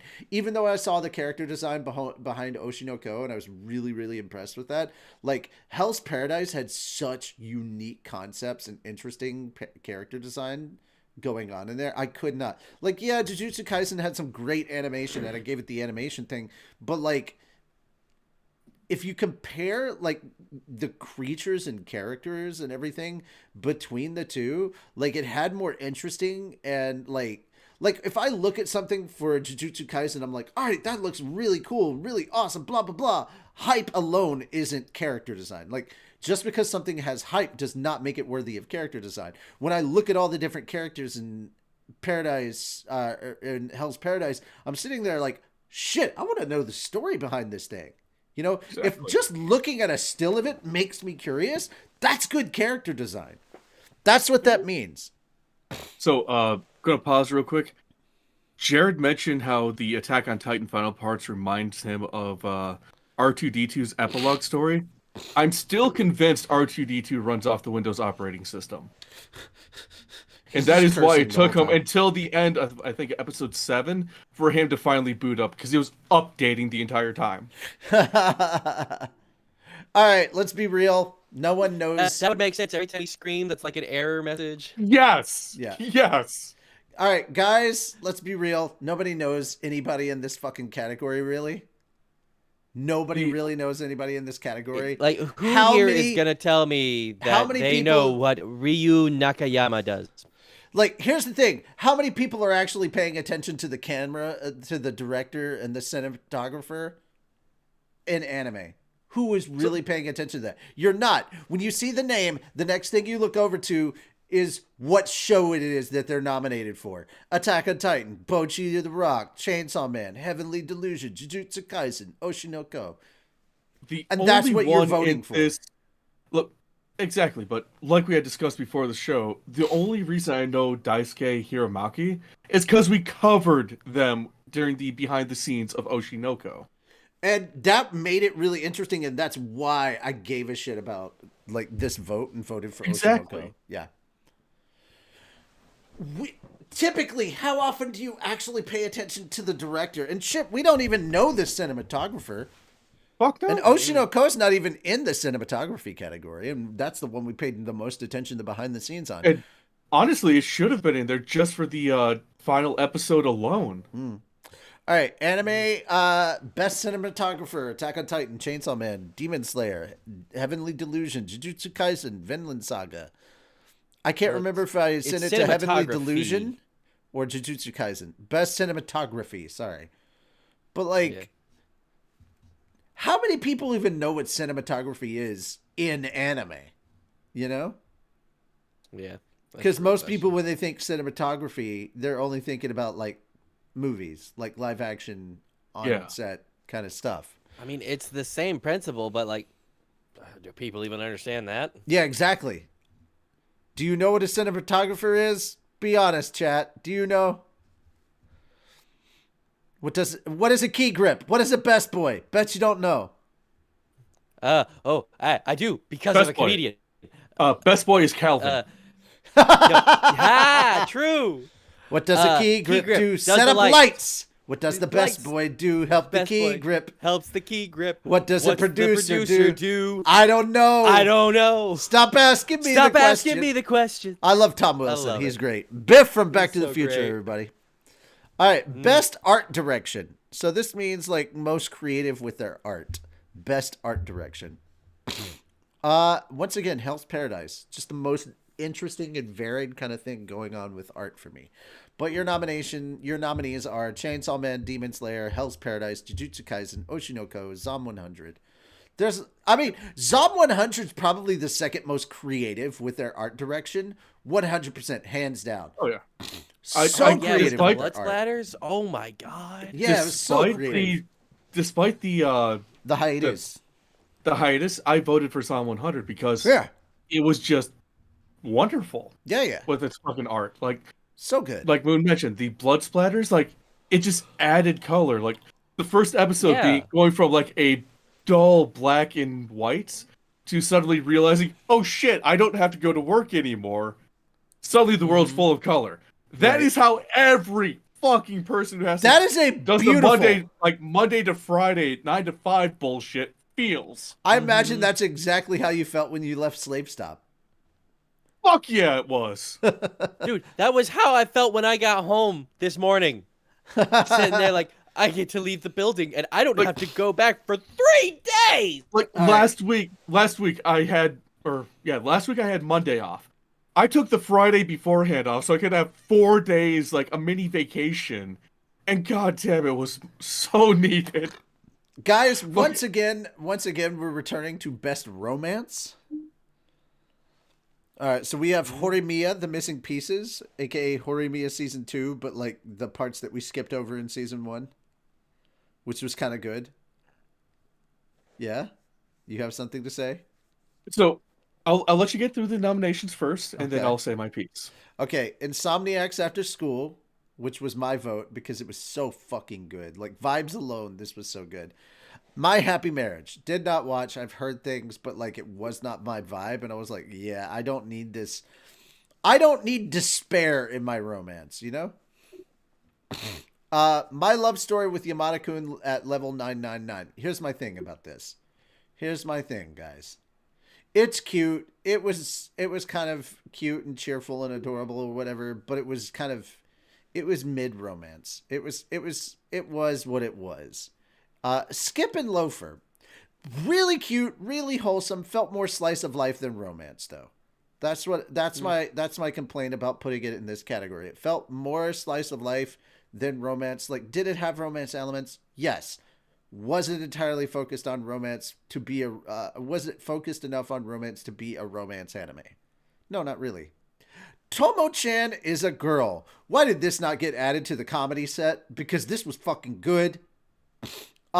This is definitely romance. This is a rom-com, 100%. Should have been in the comedy section. I forgot that this came out last winter. It's been a year since we had this. This was so goddamn cute. I thought this was adorable. Not my top choice. When it comes to romance, Insomniacs After School was just that more serious, wholesome romance kind of vibe for me. And if you haven't checked it out, highly suggest you see this series over on High Dive. Like, this list actually is just a good list of stuff for you to check out in the romance category. Like, all of these are really good anime that you should probably just watch. I know I said some things about My Happy Marriage, but that's just my personal take on things. If you like My Happy Marriage, no hate from me for you liking My Happy Marriage, but on this list, for me, it's Insomniacs After School. That was just so good. All right, Fenris, I turn it over to you. Real quick, Moon, do you have a choice on this one? Have you watched any I of have these? seen none of these. That's what I figured. But I kind of feel like rewatching Chobits. Understandable. He So just wants to press the on button. So they missed a huge one with this. Oh, did they? Romance. Our dating story, the inexperienced me and the experienced you, was fucking heartwarming. At the end of every episode, it's like, I love this. I fucking hate that guy because it's not me. There's also one more big romance anime that came out that technically the second half of came out this year that they could have added. Which one? Witch from Mercury season 2. Oh, fair. That is absolutely a romance anime. The second that's the season, most yes. that's the most romance we've ever had in a Gundam. The second, oh no, no. 8th MS team also had a bunch of romance in it. Well, it was mixing, the romance with the 1 Year War. Hi, Shara. Hi, Car. But our dating story had so many different elements that made it so wholesome. It was the fact that the main character lost a bet and had to ask out the most popular girl in the school. And then you witness their evolution of, just two random people coming together, learning what each other likes. Basically, you watch as their relationship goes from complete strangers to two people absolutely in love with each other, and the reason behind it. Not just, the highs, it suffers from lows, and the fact that they were on the verge of breaking up, and at one point, for like 30 seconds, they did break up, and then they realized, watching everybody around them and a family, that they wanted to be together. So it should have been on that fucking list. So once again, in best comedy, we have two in this category that should not be there, and it has to do with when they were released. 2022. 2022. Not saying that they're not good enough to be on this list. It's just that they should not be there because they came out in fall of 2022, not 2023. Chainsaw Man, that's obviously going to sweep all the awards. That's not best comedy. Chainsaw Man, bullshit. Chainsaw Man sweeping all the awards would be sad for multiple reasons. But there's at least one of them. Bocchi the Rock and Spy Family should both not be on this category because they came out 2022. And I already know one that could replace it, and that's Toma-chan as a girl. That should be in the best comedy series. All right. But we got Bocchi the Rock, Buddy Daddies, Mashal, Muscles and Magic, or Magic and Muscles, Spy Family Season 2, Core 1, Urusei Yatsura, and Zom 100 Bucket List of the Dead. For me and my money, I put down Mashal as best comedy. I voted for Buddy Daddies, but that's fair. Urusei Yatsura, that's more of a remake than it is an actual anime. And does that honestly count? I stopped watching after the second one because I realized, I was like, yeah, this is a series that was funny for its era. The jokes don't land anymore because it's like it does not work in this modern day because it's like, oh. And don't get me wrong, this was a lot funnier 30 years ago. And don't get me wrong, I love the fact they brought back the art style from the original. But they really didn't add much. Watching the original season and this, it's basically one for one from what I was able to tell, and I just gotta be more original when it comes to remakes.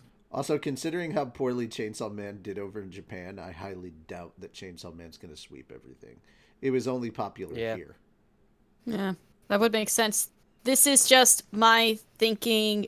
I feel like the only thing... I am a Chainsaw Man fan myself. The only thing Chainsaw Man deserves to win is the best English voice actor because Ryan Cole Levy knocked Denji out of the park. He gave the role his all. He knew what the role was going to be like going in, like so much so that when he read the lines for auditioning. Yet. I'm sorry. Yeah, okay. Next, best action.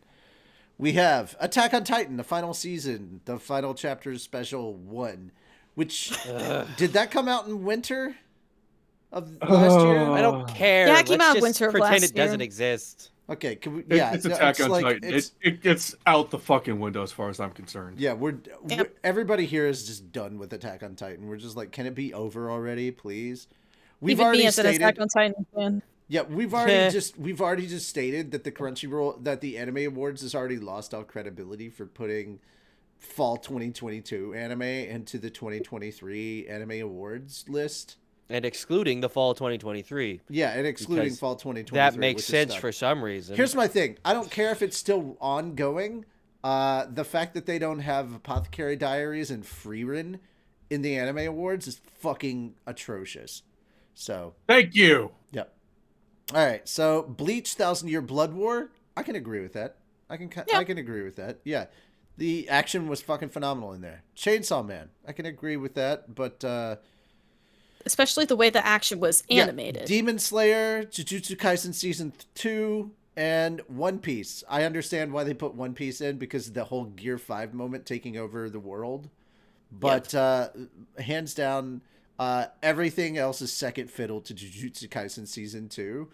Absolutely. Yeah, like nothing compares to the fight between like I could just list 3 episodes back to back. Yeah. And it's literally all Skuna. Yep. It is pretty much it is the battle of how freaking the oh shit, what's the thing called? It's literally the Shibuya incident. It's the battle of how Shibuya became just a black dot on the map. All because of Sukuna. All because of Sukuna. And it was fucking insane. The animation, the choreography, it was all insane. Best action, hands down. And bro, if we're talking about the season as a whole, let's start with talking about how we went and did the backstory with Gojo and everybody. And then we skip forward and we have more Gojo moments. And then Skuna comes up. Like, the action was insane in Jujutsu Kaisen. They not only put the pedal to the metal, their foot went through the floor, and by the end of the fucking series, it was just, all that was left was just sparks on the asphalt. Guys, there is reason why MAPPA animators were breaking NDA to complain. I was gonna say, just going a little off on a tangent, I hope to God that the MAPPA animators got some sort of a huge reward for this, because they made season 2 fire, from the flashback arc to the Shibuya incident, and even adding the "You Are My Special." Some people say that was not good. I thought it was a brilliant touch. The "You Are My Special" intro, and then like using it at the end of the Shibuya arc when when Skuna switches over and Itadori has to see everything, and all the memories of what Skuna has done since he took over just rush into his mind, and he has to live with what has happened. And he's like, enjoy those memories. And then the opening just starts playing, and he just looks out over like this fucking just empty crater, this barren land that used to be filled with like shopping and lights and towers of buildings and people upon people. And it's just nothing now. Nothing. You are my special. It's fucking insane. Oh, it was so good. All right. Now Before to the we one. continue, Now to let the me one. finish. Yeah. Okay. We need. Let me finish. Everybody needs a shot or two before we do this next category. On to the category that's going to piss everybody off the most. Best fantasy. Already I can tell you the two that... let's play a Sesame Street game. One of these things just don't belong here! Demon Slayer and Hell's Paradise are not fantasy! No, they're not! They're spiritual or Paranormal supernatural or paranormal. One of those three. Or spiritual. Well, I said spiritual. I was to say, is there an I echo said in spiritual, supernatural, or paranormal. Well, there we go. it's We were all fucking hitting yelling me over hard, each okay? other, so it's okay that you didn't hear.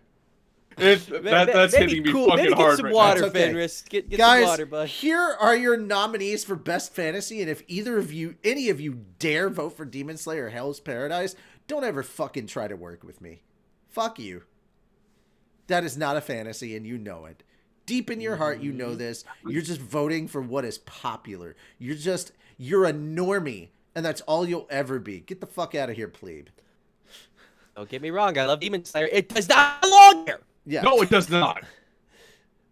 Now you guys have convinced me that I should not vote for it. Yeah. Okay. Yes. Demon Slayer and Hell's Paradise. Both really good shows. Don't get me wrong. Both phenomenal animation. Do not belong in this category. That's what I'm saying. They're not Mashal, fantasy. Magic and Muscles, a fantasy anime that belongs here. I've always Yes. wanted to know what Saitama would do at Hogwarts. Mushoku Tensei Jobless Reincarnation Season 2 Part 1 belongs in this motherfucking category, and yes, it is the one I voted for. Ranking of Kings, The Treasure Chest of Courage. I watched a good bit of this. I love the original Ranking of Kings. This did not hit as hard for me as the first season of Ranking of Kings did, but it was still good. Ancient Magus Bride Season 2. I remember Ancient Magus Bride's first season. I liked it. I need to go back and rewatch it. And before I can watch Season 2, I have to rewatch Season 1 because I've forgotten so much. So, apologies, but yes, I do know enough about Ancient Magus Bride to know, yes, that absolutely belongs in Best Fantasy. So, here's my thing. Vote on one of those 4. I don't care which of the 4 you vote for. Do not vote for Demon Slayer. Do not vote for Hell's Paradise. You could vote every goddamn day. And here's the best part. When you go to vote again, you can vote for your whole list at just the click of a button. Once you have voted once and chose all your preferences, if you don't want to change anything, you don't have to. If you want to go back and vote differently just a little bit on 1 or 2 things, you can do that. But if you just want to vote for all the same shit over again, 1 click of the button, baby. So, here's what I'm going to say to everybody watching. Crunchyroll has a Contact Us section.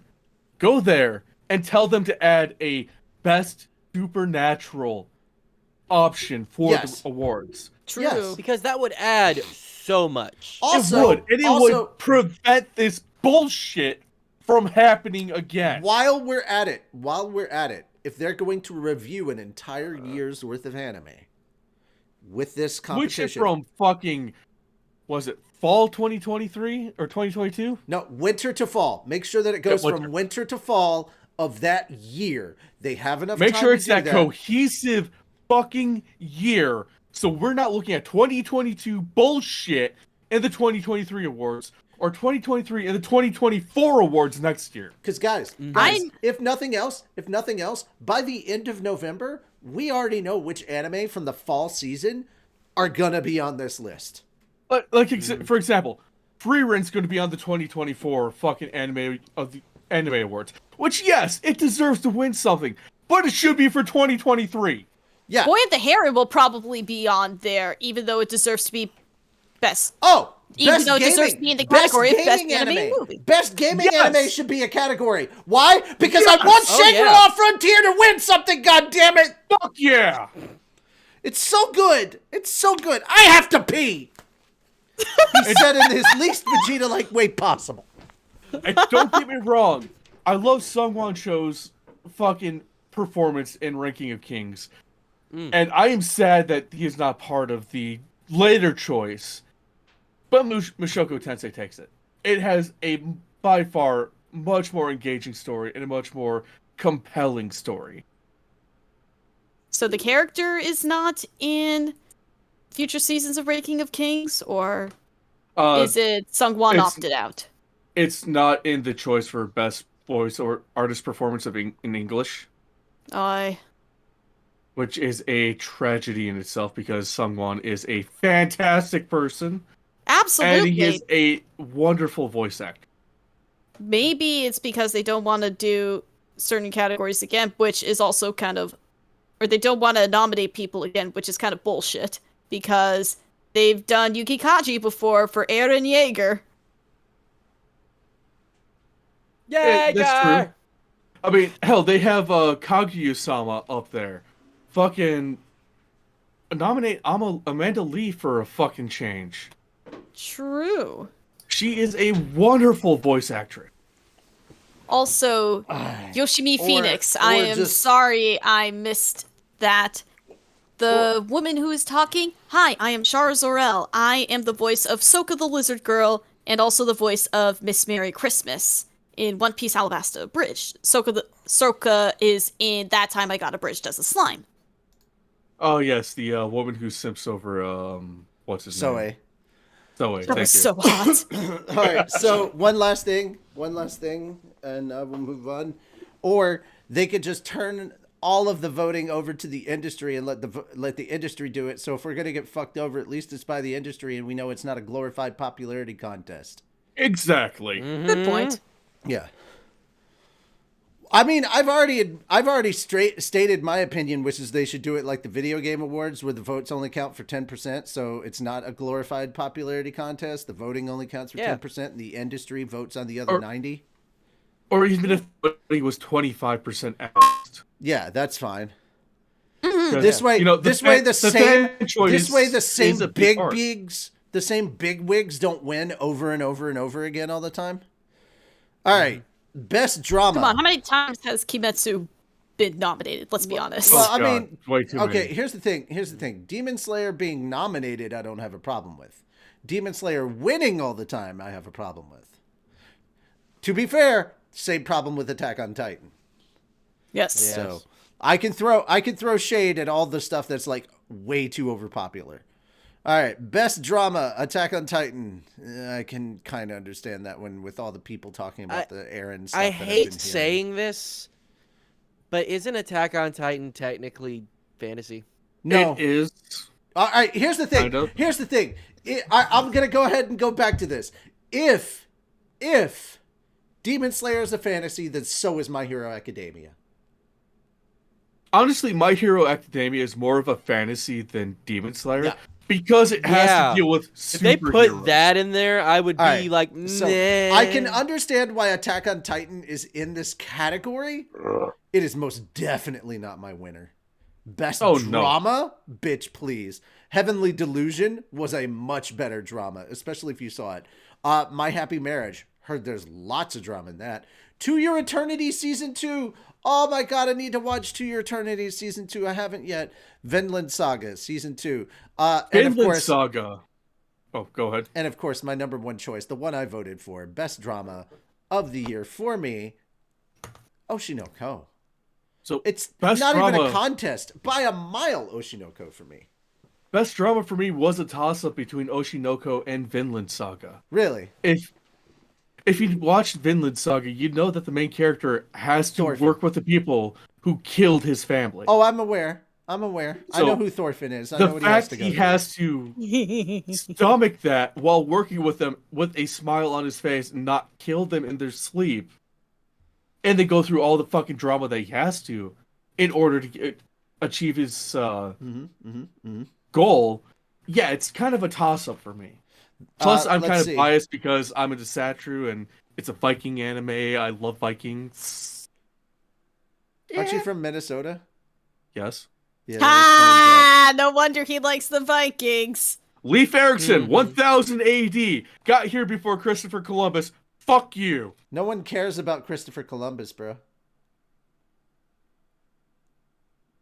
Also, we're well aware that the Vikings like made friends with the natives beforehand. Not just that, but they also settled in didn't Canada. Leif Erikson actually show up in the first episode anyway? Yeah. Yeah, exactly. He was telling stories to Thorfinn. Like, yeah. I've seen a couple episodes, motherfucker. I know what fucking Duluth, Minnesota has a statue of Leif Erikson. Yeah, but I was talking about the Minnesota Vikings. Anyway. Oh, fuck that, dude. They choke every fucking season. If I wanted to lose I wanted to lose the Vikings, I'd move to Minnesota. I'm like, oh, okay. Yeah, I made so much money over the last couple of years by betting against the Vikings. But again, Oshinoko is my best drama because first off, end of episode 1, what incredible twists and turns that went through. Oh god, yes. Number 2, episode 6, and dealing with like the pressures of like shit got real, dealing with pressures of just the internet and how it could turn on you on a dime. Yeah. Mm-hmm. And that was controversial in itself because, you know, the fact that they had to put the suicide hotline listing at the end should tell you all you need to know right there. Mm-hmm. But dealing with such heavy topics and not pulling punches on those heavy topics. And then the comeback, the glow up from that. And then going back to the end of like dealing with the on and off, like crazy spiraling all over the place romance stuff. Like Arima is my favorite character in Oshinoko.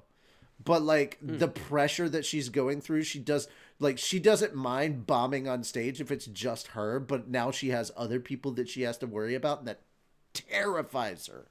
Oh my goodness, so good. So good. And now, the stuff we're about to jump into in season 2. Oh, it's gonna get good. It's gonna get Can't so wait for- good. I Can't wait for read some fucking of that, season and I'm 2. like, I really want to see it. Yeah. All right. Like we mentioned before, Oshinoko is a great companion to the manga. Oh, it yeah. does not cover everything, but it enhances the experience of reading the manga. Yes, it does. Yes, it does. All right. And Best for best slice of life, life. I'm a step away because I gotta go PS1. Okay. You have to pee. All right.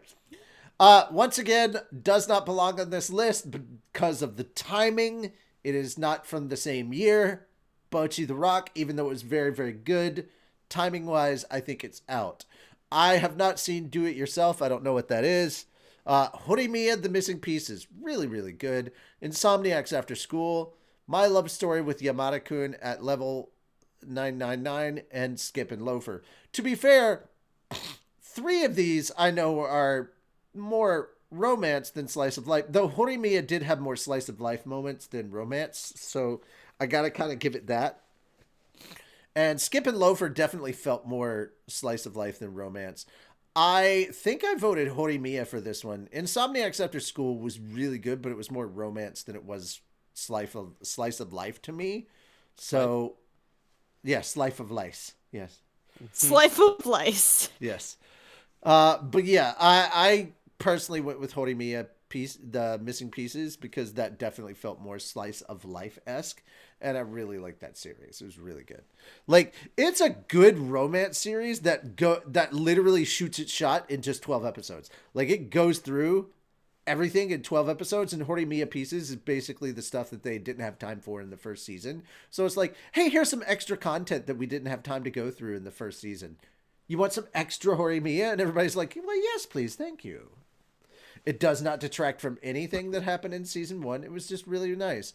But yeah, the bang for my buck was definitely Horimiya, The Missing Pieces for slice of life. Okay, no other comments. Best main character. Here we go. Once again, Bocchi is discredited because it's not from the same year. Same thing So with is Chainsaw Denji. Man. Denji, same thing. Wait, it's from 2022 as well? Yep. Okay, Yep. cool. Yep. Eren Yeager, Cool. that one's gonna get a lot. Wait, when did season 3 of Mob Psycho even come out?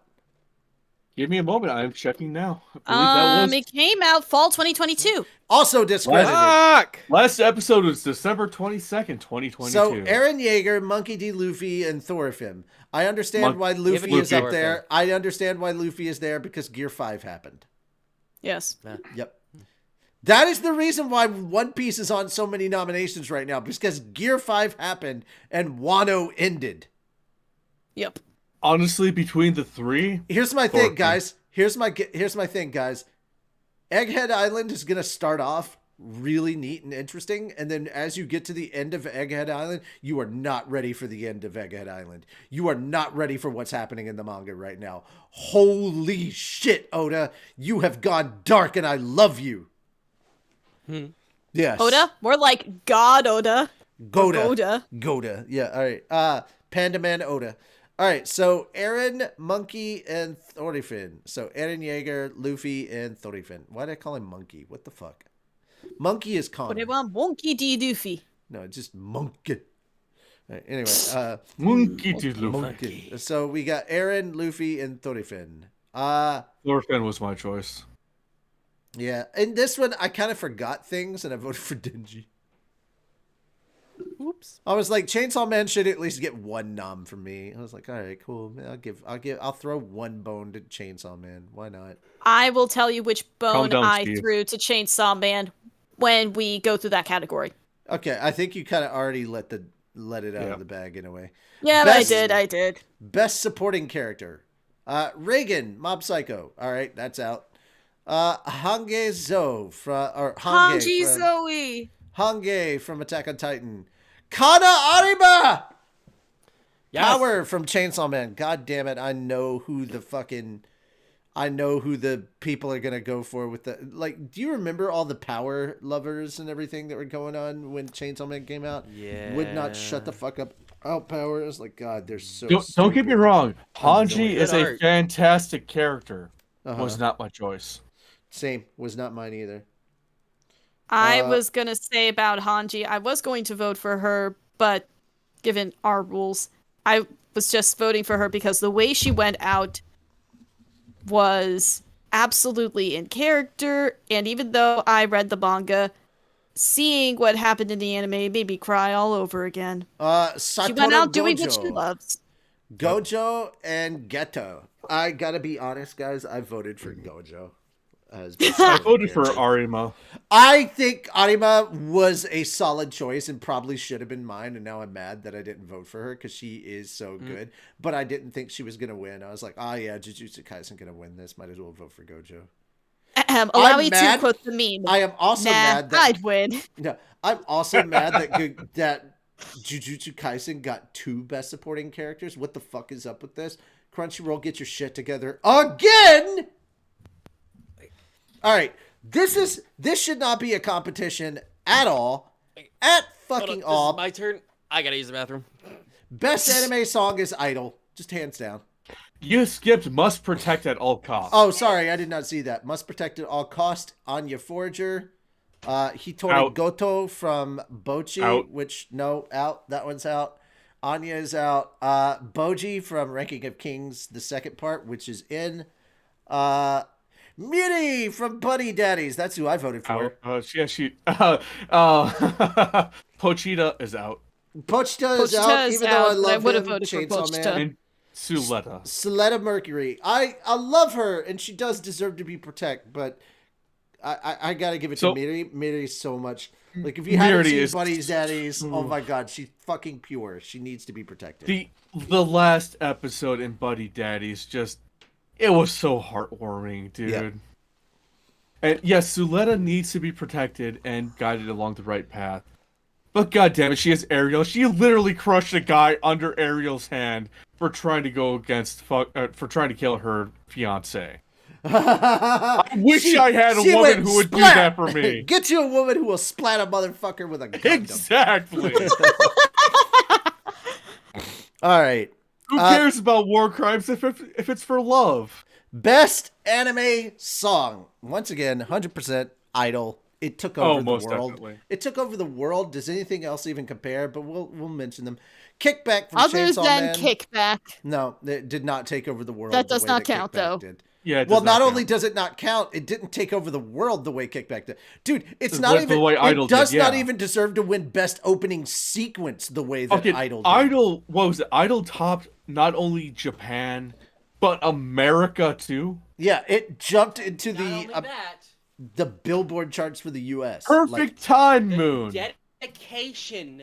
Not only that, the dedication that the singer for Idol had. She sang that song in how many different languages? At least 7. Exactly. Yeah. Insane. Like, Idol deserves this more than any of the others. Then we have Seisei and I haven't even heard any of the others. Then we have Seisei Complex from Bocchi the Rock. The opening, Suzume from the movie Suzume. Where Our Blue Is from Jujutsu Kaisen Season 2. Really? That's the one you give it to?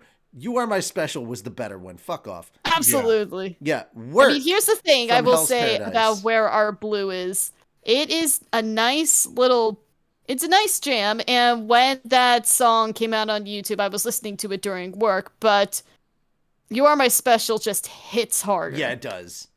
It does. Yeah. Okay. Best score, Attack on Titan. Meh. Bocchi the Rock is technically out, but it's the one I voted for because that was the one time I threw a bone to Bocchi the Rock because I really did like it. It had great music. Not only that, because the whole show is about music. Exactly. True. Yeah. But in my opinion, it didn't count because it's 2022. Yeah. Chainsaw Man, Demon Slayer, Oshinoko, Suzume. I voted for Oshinoko because it had so many great songs. Oh yeah. And it was all about idols and the entertainment industry itself. Oh yeah. And then Again, also kind of just the another one song, that's just Idol. about Exactly. yeah. All right. So, best opening sequence. Hear me out. Idol. It's Idol. You want to know why it's Idol and why it's not Kickback? Like, as much because Kickback is reference upon reference upon reference to a bunch of different movies, whereas Idol is literally referencing the series that it's based on. Like, literally, if you don't understand the lyrics of what is being saying, they are literally spilling out everything from Ai's point of view. This is literally, there's a reason they don't show you this until the end of episode 1. It is Ai telling the story about her life and her kids. It is not just that. You don't realize how it's so happy sounding, but it's the darkest song when you know what the lyrics are. I mean, it's based off a short story written by Aka Akasaka. Yeah! Called 45-510.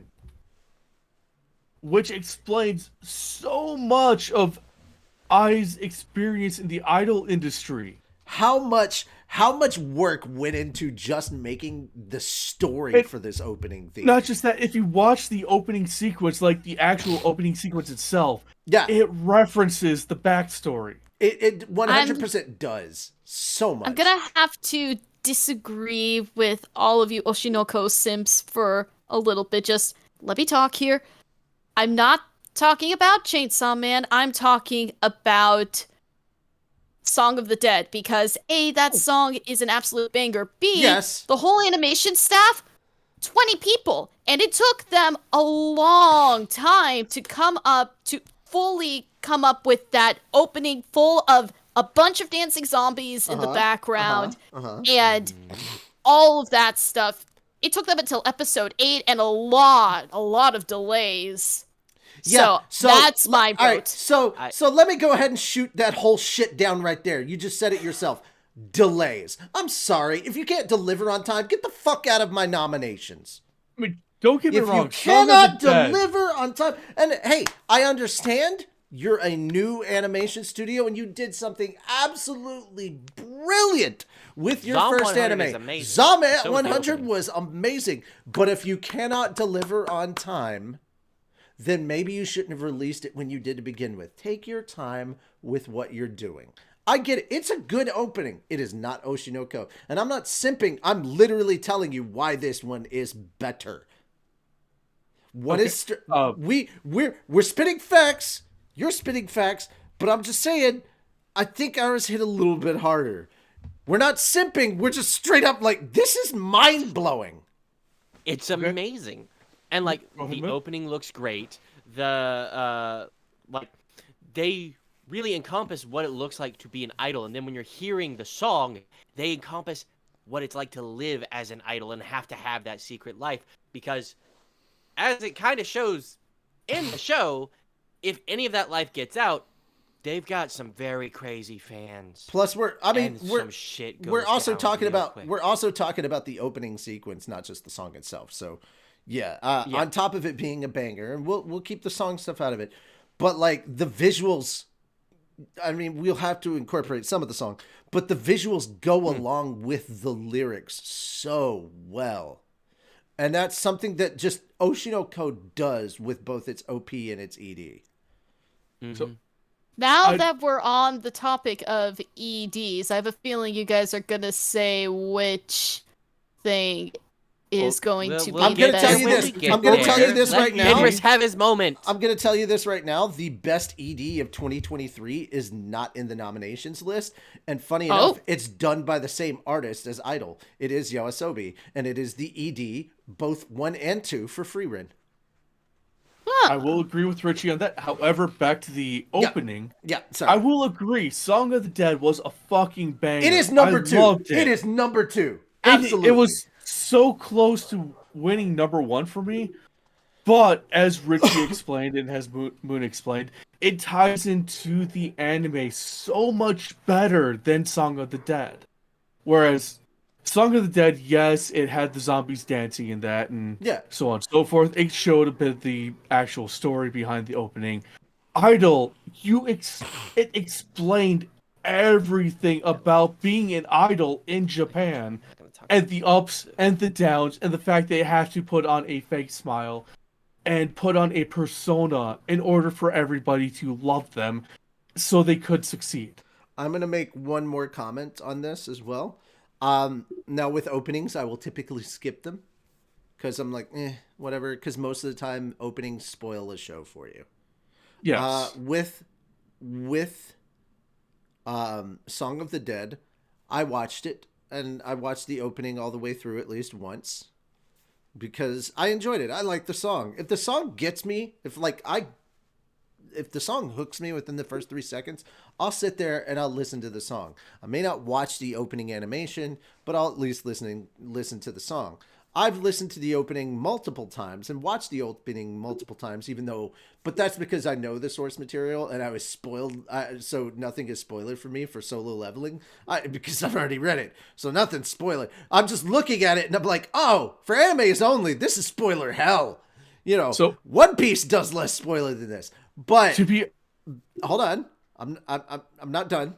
All right, with Zom 100, it was cool. I watched a really, really well done opening.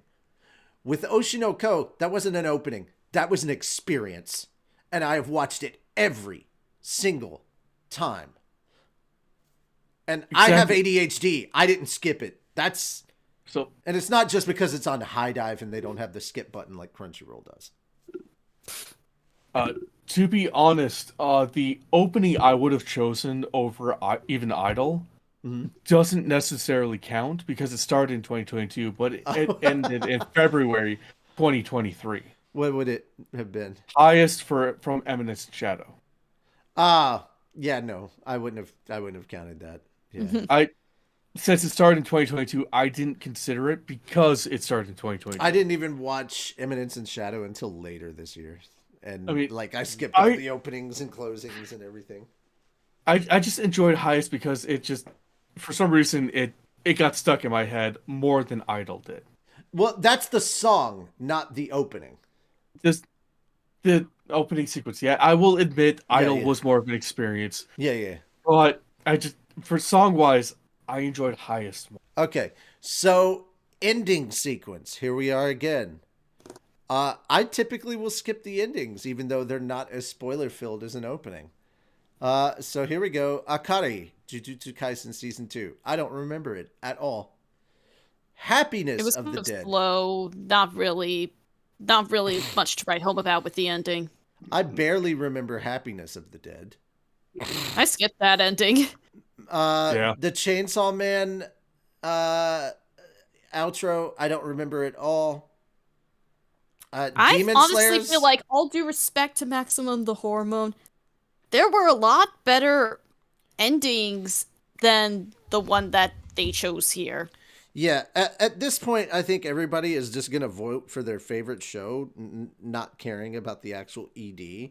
Once again, when it comes to the Anime Awards, it's a glorified popularity contest. The one that I think should win here is Mephisto because it was the one that was the most memorable to me. It stood out the most. Its sequence went kind of well. Like, again, just like with the OP, they made a point of making sure that the animation went with the lyrics really well, and that literally they were telling a story that very much went along with the anime.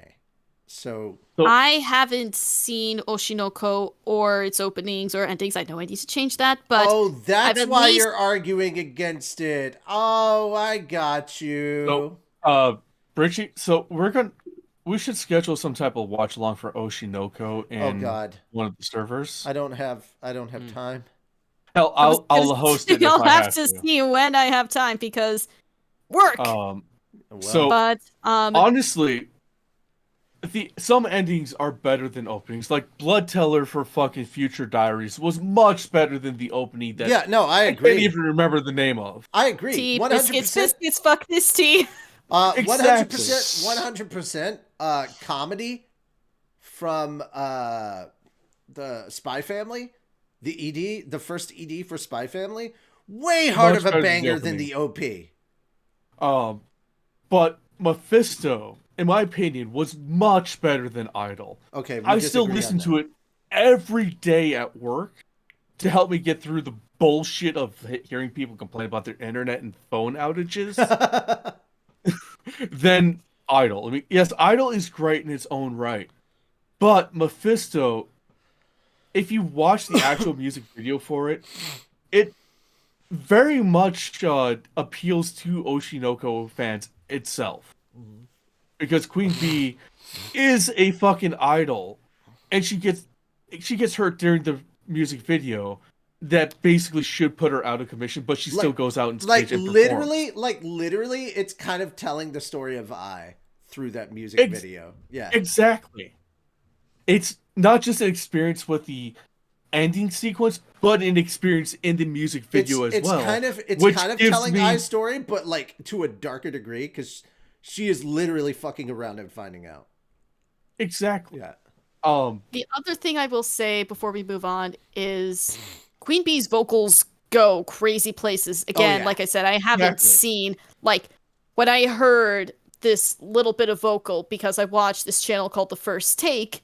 When I heard the bits of vocals from The First Take, I'm like, oh my lord, crazy vocal range, crazy vocals. Not just that, but this is my personal opinion. Queen Bee has a fantastic fashion sense. I agree with you on that. It does not have anything to do with the ending sequence, just in general. Like, guys, shut up. We've got 2 categories we gotta get through. And then we can end this show.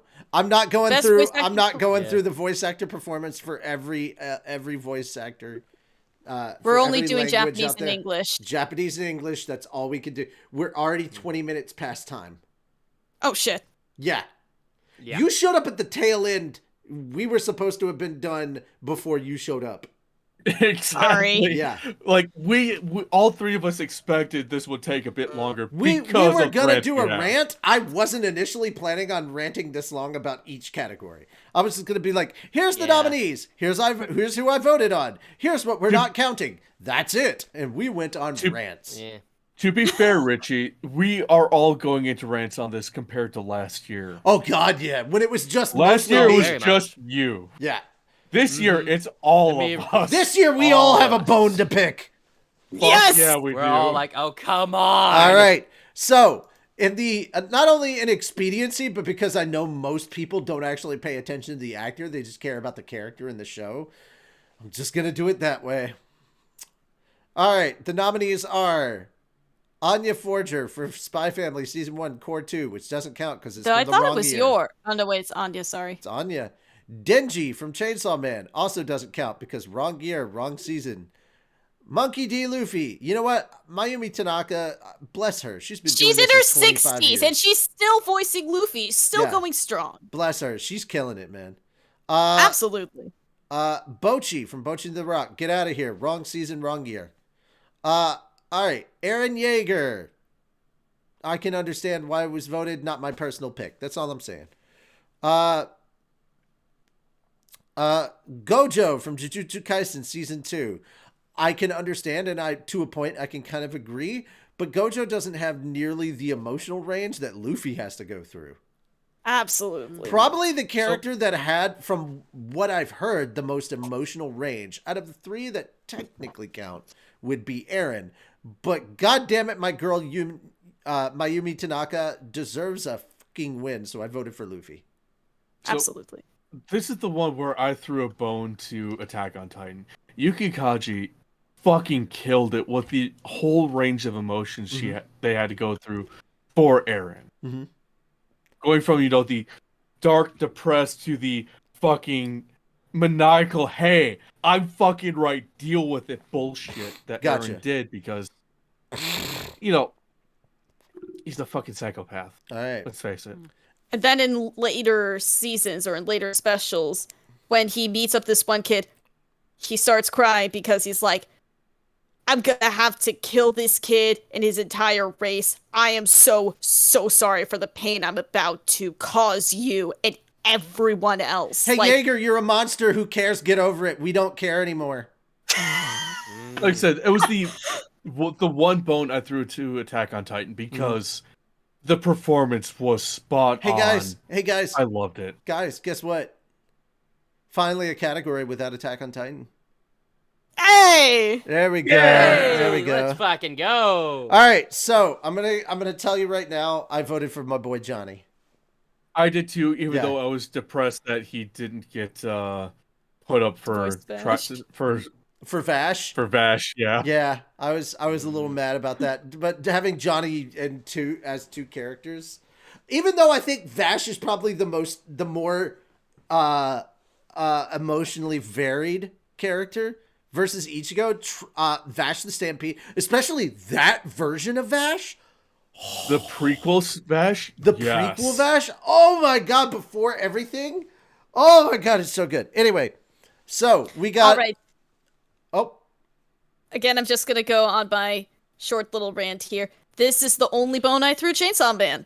Okay. The only can bone, see it. because again, Ryan Cold Levy, if you look up some of his clips on Twitter, he just knocked it out of the park. He had fun with it, and he also nailed the emotion down pat. Like, he was one of the main reasons I kept on coming back to the Chainsaw Man dub. And that's not dissing on anyone else in the dub, because the dub was phenomenal. Like, definitely one of the better dubs. Mike McFarlane knows how to direct a great dub. Yes, he does. But I will agree. Ryan Cold Levy made that dub amazing. Yeah, I will agree. Ryan did a fantastic job, and he's the only reason I watched the dub. But because it was 2022, I did throw it out of my options. Yeah, Understood. I'm done. I'm kind of fed up with Chainsaw Man in general, and I did not watch any of the others dubbed, so I didn't want to vote. Even though I know some of these people, and it pains me to say this, guys, I didn't watch your show dubbed. Like, I watched your show, I just didn't watch it dubbed because I heard it subbed first, and I tend to gravitate towards whatever I hear first. I know Austin Tendall, for God's sake, you know. That's impressive. I know Johnny on Bosch. I used to cover press at cons. I know all these people, a lot of them.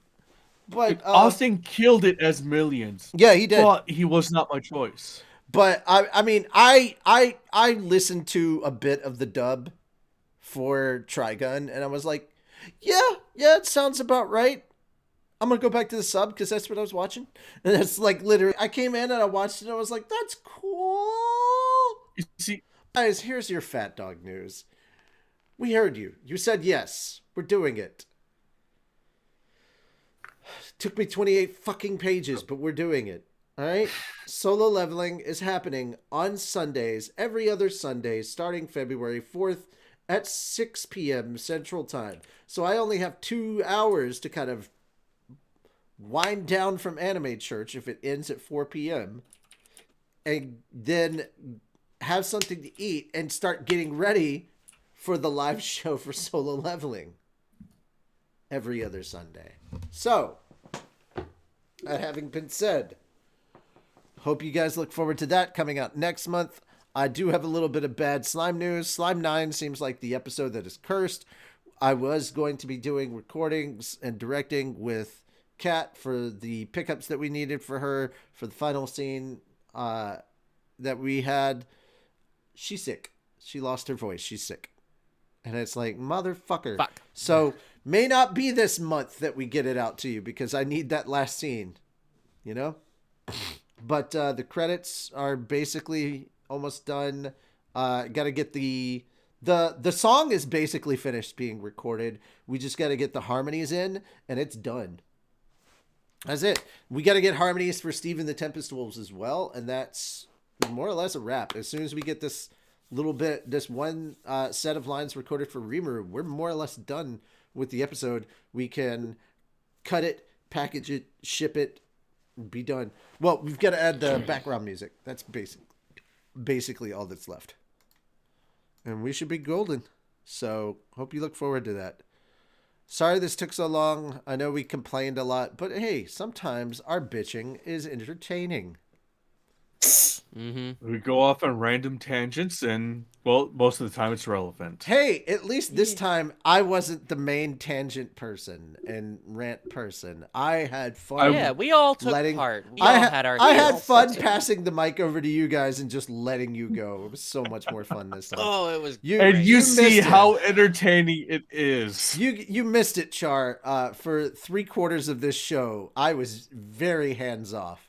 And just let he was them go. Very silent. It was just Moon and I both complaining about stuff, and there was a lot to complain about. Oh, yeah. We had We Good amount had to complain about this episode. we had Capcom going after their modding community, and then the modding community came after them with downvotes aplenty on Steam, and then they were like, "Okay, we're gonna take away the anti-mod stuff."